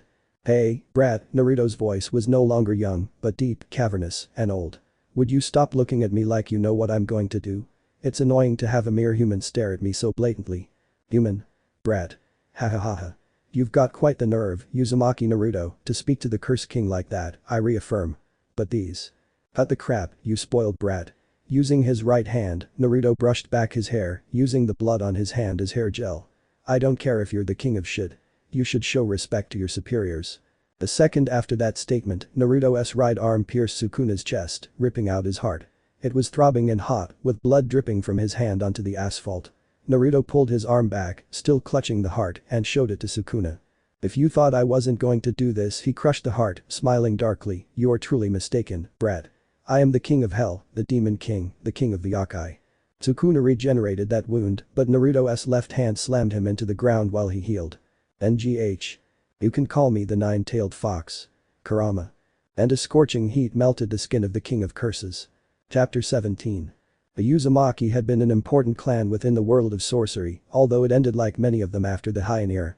With an extinct lineage, or so it was believed until the appearance of the only user of Cursed Union for a little over 1,000 years, which placed this individual in a privileged position, or would have been in the golden age of sorcery. The knowledge of the Uzumaki had fallen into oblivion, and with their little presence in the world, the elders relegated the clan, placing it in a position as an ordinary clan, and without real importance to them. When at their highest point, they were placed within the important ones, and were one of the 4 most important clans, along with the Kamo, the Zenin and the Gojo. But not having possessed a powerful user for years, hundreds, and having lost members over time, gave the elders a war motive to relegate the clan to a more irrelevant position, a motive that they currently used to be able to get rid of their last member, since they did not know that he was a possessor of Cursed Union, being the second user of this curse technique since the Heian era. Like many clans, the Uzumaki had their time of glory in the Heian era, the golden age of sorcerers and curses, and it might fall into the minds of many that the Uzumaki and Ryam and Sukuna had coincided at some point, but this was wrong. The Uzumaki were on Myoji and did not interfere in the world of Jujutsu directly, as one might have expected. All this, of course, was known by their last member while he was studying in the United States, training as a recognized sorcerer. Naruto learned about the secrets, the bloodshed and the betrayals, identifying many things that he had been told, being a lie to maintain his loyalty. Due to the discoveries, he had taken a different position than he had previously had, leaving aside his good disposition and willing to make a restructuring. He was the last Onmyoji and the last Uzumaki, the only user of Cursed Union. That made him, probably, the strongest sorcerer. If anyone knew who he was and what he was, Naruto had no doubt they would have tried to kill or use him, regardless of the fact that his family had been and was important in sorcery. His last name had been almost forgotten long ago, and if Saturo hadn't been his guardian and godfather, the elders would likely have molded him into a mere tool. Fortunately, the goddess of fortune had been on his side up until that point and seemed to be with him for a long time to come.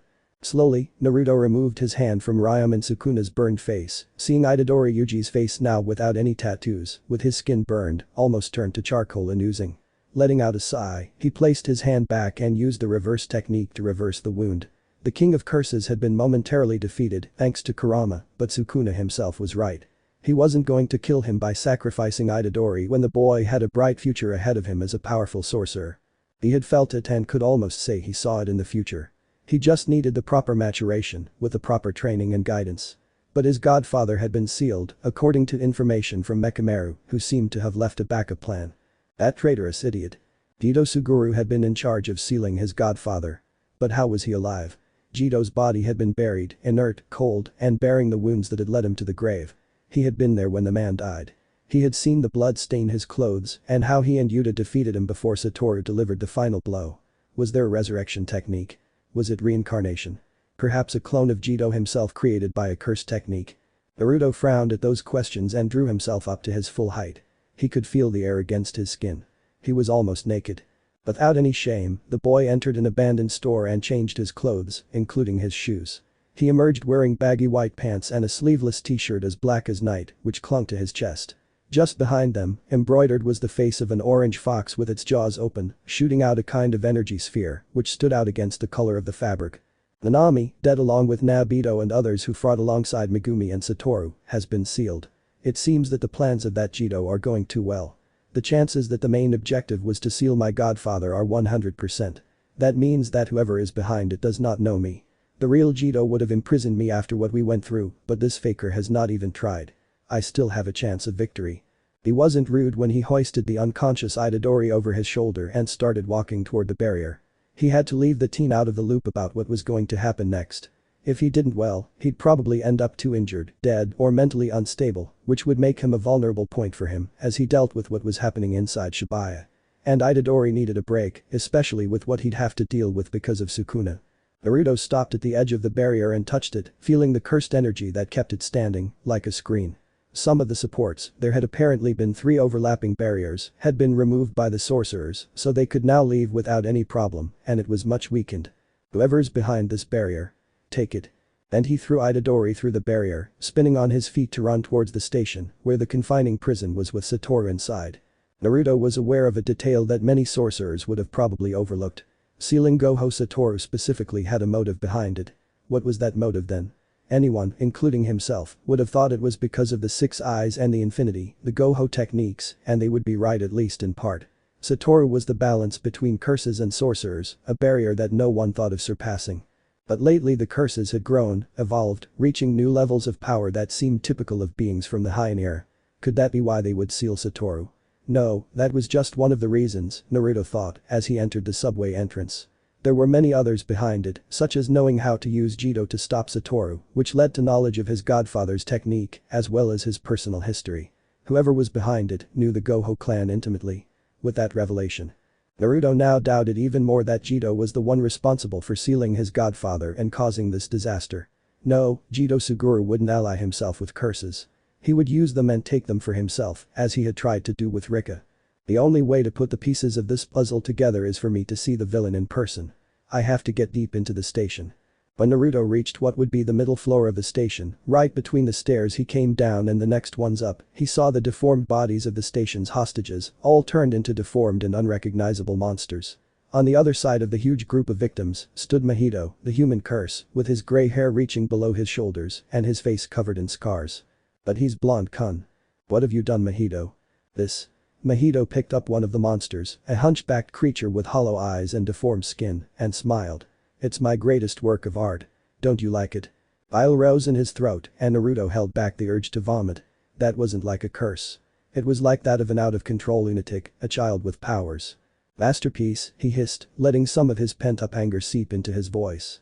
"I'm going to kill you, Mahito. You can't run away now, not after what you've done." He launched himself forward. Mahito's mind raced. The boy coming toward him was intent on killing him. That only made him smile, because he wasn't the same boy as when they fought at the festival or when he murdered Itadori's friend. He had expected the pink-haired boy to appear, but he would settle for killing the blonde, like he did with Nanami. But whatever thoughts Mahito had died the second he saw the dark flames burning his masterpiece. The people transformed into those terrible beings moaned, howling in pain in unintelligible ways that were barely audible over the crackling of the flames and the sound of the other victims. Just as Mahito realized what was happening, Naruto struck his side with a right hook that sent him crashing into a station column, cracking it. But the Uzumaki didn't stop. He followed up with another straight punch to the same area, accompanied by a wave of cursed energy that amplified the blow and shattered the column and the wall behind it, sending Mahito crashing into the crater, deepening the hole as his body slammed into it. "Ah. This is nothing." Mahito smiled in amusement, regenerating his body. Naruto's fist had sunk into his ribs, piercing one of his lungs and nearly his heart. But it was impossible for him to die. Only someone who could strike him in the soul could kill him for good. "Now that I have." "You don't understand." A joint blow from both of the blonde's fists sent a wave that cracked the entire wall and, like a spiderweb, the cracks began to appear, having the epicenter in the area where Mahito was embedded. "I'm going to kill you, bastard." Naruto understood Mahito's curse technique and that gave him the perfect defense against it thanks to his own technique, preventing the human curse from changing the form of his soul, which would produce a change in his own physical form. The main mistake of all those who fought against him was that they did not know what his curse technique was. And Cursed Union allowed him to affect the soul of any user with cursed energy because he understood what soul splitting was. The moment Mahito received the third blow, this one directly against his body, he felt a vibration inside him and an insane fear made him break out in a cold sweat, forcing him to turn into a rabbit to avoid the fourth blow. His arm moved swiftly and the fist shattered the wall. "I see you've understood." He moved quickly, sending out a wave of invisible force. The rabbit that was Mahito crashed into the wall across the platform. "I can damage your soul to the point of destruction. It's the only way you can die, which is why Nanami-sensei couldn't kill you when she's clearly stronger than your average sorcerer and you're simply slippery.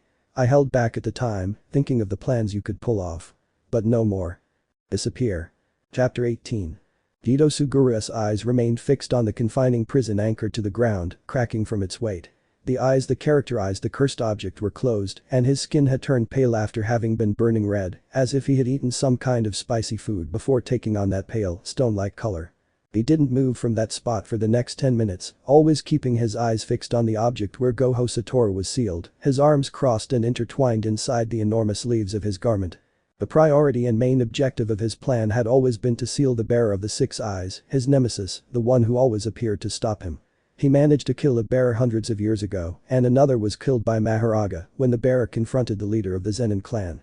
And now, in the present, the current bearer of the six eyes had been sealed inside that object at his feet, from where he would not be able to leave unless they had the back door or he freed his prisoner, something that was not on his mind. His calmness vanished from one moment to the next. The ceiling shook, dropping dust onto his clothing, and cracks appeared in the walls and pillars, producing a creaking sound as one of them shifted, as if something specific was about to collapse. Had it been a massive attack or a fight that had somehow affected the structure of the station? Jito couldn't answer that question and just looked toward the confining prison, watching to see if he could take it. It was in that moment of doubt that the station's roof collapsed and debris fell, along with a thick layer of smoke. The former special rank Jujutsu sorcerer covered his face with his arm and squinted, scanning the cloud of dust and debris, searching for the cause of that destruction. It was his years of training that made him turn his head away, letting a stone that could have hit him in the face pass by, but he didn't think anything of it. Jito's eyes were fixed on the boy standing atop the rubble in a mangled body. The strands of gray hair gave him the clue that it belonged to Mahito, the human curse who had worked for him. "Who are you?" The question, coming from Naruto's mouth, made Jito move his eyes from the inert Mahito to him, blinking a couple of times. Hadn't Gojo Saturo asked the same question when they first met? He felt a tug at his lips. He was tempted to smile. "Edosugu." "No, you're not Jito," the boy replied, pointing at him with his index finger. "Who are you, you bastard?" Jito died a year ago, and no one has been able to come back from the dead. Openly, Jito smiled at the teenager's exasperation, finding the moment and those words amusing. They were a déjà vu that reminded him of how Gojo Saturo had behaved, how it was ultimately sealed. Was the boy one of his students? Or perhaps a classmate who idolized his mentor? Jito wasn't sure who the boy was, but seeing him react like an enemy was as funny as a comedy show. "You killed my partner," he muttered, pointing at the inert Mahito, showing false concern. "I'll have to find a new one who can actually put you in your place, scum." "If you were Jito, you would have called me a monkey," Naruto declared, looking more confident. His blue eyes looked at the scar on Jito's forehead, frowning. The man looked like his brain had been removed or implanted, like Frankenstein's. "So I'll say it one last time. Who are you?" There were few young men who inspired respect, fear, or discomfort. Naruto's blue eyes, cold voice, and the intent in his words made Jito narrow his eyes and purse his lips, making his smile disappear, showing annoyance at the authoritarian tone used by a boy. Ah. The youth so disrespectful. He slowly bent down and picked up the confining prison from the ground, wrenching it loose with some force. They respect nothing, not even one's intentions. Leave that where it is. Or else what? Will you kill me? Jito smiled with a certain degree of mockery as he showed Naruto the cursed object that had sealed his godfather. If this man couldn't react, what makes you think you can? You hesitated when you saw Jito Suguru live again. But I must admit that you have noticed a difference. I would applaud for that. I am not Jito Suguru, of course. I must agree. You may have known me, if you have been a sorcerer since childhood, as the cursed sorcerer, Kamo Noritashi. Although it is more correct to introduce myself as Kenjaku, the sorcerer who used the notable sorcerer's body for his experiments, giving the Kamo a bad name. So now I'm using Jito's body for my own purposes. Your head must be exploding from the revelations, and maybe you've gotten stuck like Gojo. But don't worry, kid.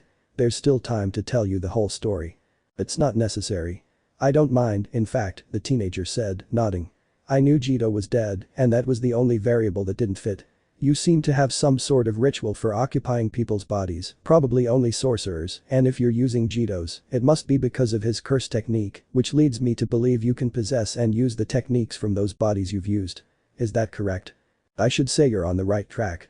Given that the Noritashi you speak of is an ancestor of the current one, I'd say your age is over 200 years old, maybe much older. You're conscientious and have waited to obtain the power of Jito, which means no one else has had it over the years. If I look at the records of sorcerers with the power of Jito, they are all from Rayam and Sukuna's time, the Heian era. Since Sukuna became a cursed object, likely with the help of an expert, I'd say your lifespan was before or during the Heian era, the golden age of sorcery, but the people you sought out had already turned to dust. Your age is at least 1,000 years or so. Hahaha. You're way smarter than I expected. What's your name, kid? Uzumaki Naruto. For a brief moment, silence fell between them. Soon after, Kenjaku's eyes reflected surprise as they widened slightly and grew a few inches, almost popping out of their sockets. Had he heard the surname correctly? Had he mentioned Uzumaki, or was it just a delusion? Have you said Uzumaki? That's how it is.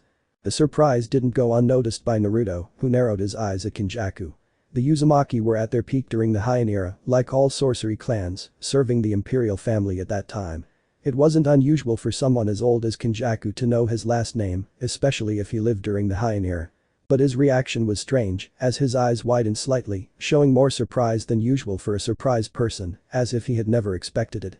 Perhaps he didn't know of his existence. Could he have had something to do with his family's fall from grace? Naruto kept his eyes on the confining prison at all times, but he kept watching Kenjaku's face, as he seemed to be struggling internally. When that struggle seemed to end, Kenjaku's eyes reflected his dark thought. I see. I sense no deception in your words. Now dark, Kenjaku's eyes lifted and stared straight at Naruto like two obsidian daggers. His fingers tightened on the confining prison, a gesture that conveyed his anger. I'll have to finish you off then, before you can cause trouble. Don't you think? I can't allow you to interfere with my plans, like Saturo.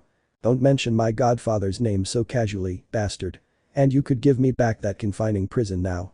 Naruto launched himself at Kenjaku. Kenjaku jumped back, putting distance between himself and the boy. Then, a wall of ice spikes froze the entire platform, creating a thick layer of ice between the two boys. The ice spread across the ground and froze the concrete mountain and Mahito. I must thank you for your intervention, Uram. It seems the flies have begun to gather, Kenjaku declared. The next moment, several sorcerers fell through the hole Naruto had created, among them the students from Tokyo and Aoi. I wish to usher in a new golden age of curses. Kenjaku looked directly at Itadori, who stood with his companions behind Naruto. I have accumulated what is necessary to use Uzumaki while we spoke, young Naruto. I hope you survive, because I want to hear your despair. The sorcerers, Naruto included, launched themselves after Kenjaku, but Uram, a young albino man with a strange strip of red hair that looked like a strange crown, stepped in, sending out a powerful wave of ice that would have frozen them solid. Naruto stretched out his arm and with a fire arrow, shattered the ice. But that gave Kenjaku the cover to use Uzumaki, unleashing thousands of curses on them, all over the station platform. Hold on to me. Naruto's shout echoed over the creaking foundations. Each sorcerer grabbed an inch of the blonde's clothing as the curses appeared and the station gave way. Harem. In a flash, the wizards disappeared and the station collapsed, causing an explosion of cursed energy from which hundreds of curses emerged. Epilogue. Shibuya had become a wasteland. Buildings with cracks in their facades, pieces of buildings lying on the ruined streets, and a huge crater where the train station had once been. Nothing remained of the lights or the laughter. All the Halloween decorations were scattered across the streets, in tatters. Some posters that survived the explosion were about to fall to the street, hanging limply from the rooftops where they had been attached. Two people were currently in Shibuya, at the epicenter of the explosion, surrounded by destruction. The place oozed with cursed energy, even visible to people who couldn't see the curses, beings who flooded the district with their presence after being freed, as Kenjaku had intended. The sacrificial games had begun. They've targeted every student in Tokyo. Principal Yaga has been murdered, and Gojo Saturo cannot be freed from the confinement prison. He's been charged with the Jito Suguru case and everything that led to the Shibuya incident. They've already catalogued him, then. The elders are quick to get rid of those they don't want. Anything about Itadori or me? Itadori Yuji will be executed the moment he is found. Akatsuki has been given the job. Regarding Uzumaki Naruto, the problem is similar. You are accused of aiding Professor Gojo and will be killed, like Principal Yaga and Itadori Yuji. They haven't yet placed anyone after your head. The sigh of resignation escaped Naruto's mouth as he kept his attention on the destruction caused by Jito's technique, although he had not been the direct culprit of what had happened. Kenjaku had used his body and his curse technique to create that case and bring his plans to fruition. It's not something that surprises me too much, Muta Kikichi. Muta nodded at his companion's words. The young sorcerer from Kyoto, traitor and ally of Mahito and Kenjaku, was alive when he should have been dead. After betraying his companions, having caused a festival incident, he fought Mahito using all his power and cursed energy, being overcome by the human curse and killed by it. Or so Mahito and Kenjaku had thought had happened. After suffering an assassination attempt, Naruto distanced himself from his friends and classmates by turning off his phone and pager, searching for the traitor who caused the festival's problems. When he discovered it was Muta, he didn't take too long to search for him, finding him half dead underneath a giant mechamaru. Using his reverse technique, he managed to revive him, closing his wounds and returning his soul to its normal form, but leaving his body as Mahito had left it. New, of a person not marked by the celestial curse. Now, he and Muta worked together. Mahito was killed, I hope, the Uzumaki muttered, turning on his heel. Possibly Kenjaku took him for something related to his plan. Maybe I can revive him, or maybe just devouring his body is necessary. I left him a foot away from death. The sacrificial game has begun, Naruto. The zones have been marked off, and Kenjaku probably intends to take Tenjin. Have you thought about that? I've done it. It's the most viable option for him, now that Lord Tenjin is almost a curse for not having joined a vessel due to Fushiguro's work. What are we going to do? What we're going to do is destroy Kenjaku's plans. Naruto looked at the destroyed Shibuya district and clenched his fists, and that's a promise. Let me know in the comments below if you guys want the next part. Also check out my other video that has been shown and left. Thank you for watching. If you enjoyed this video please like and share this video. And have a fantastic day. Bye.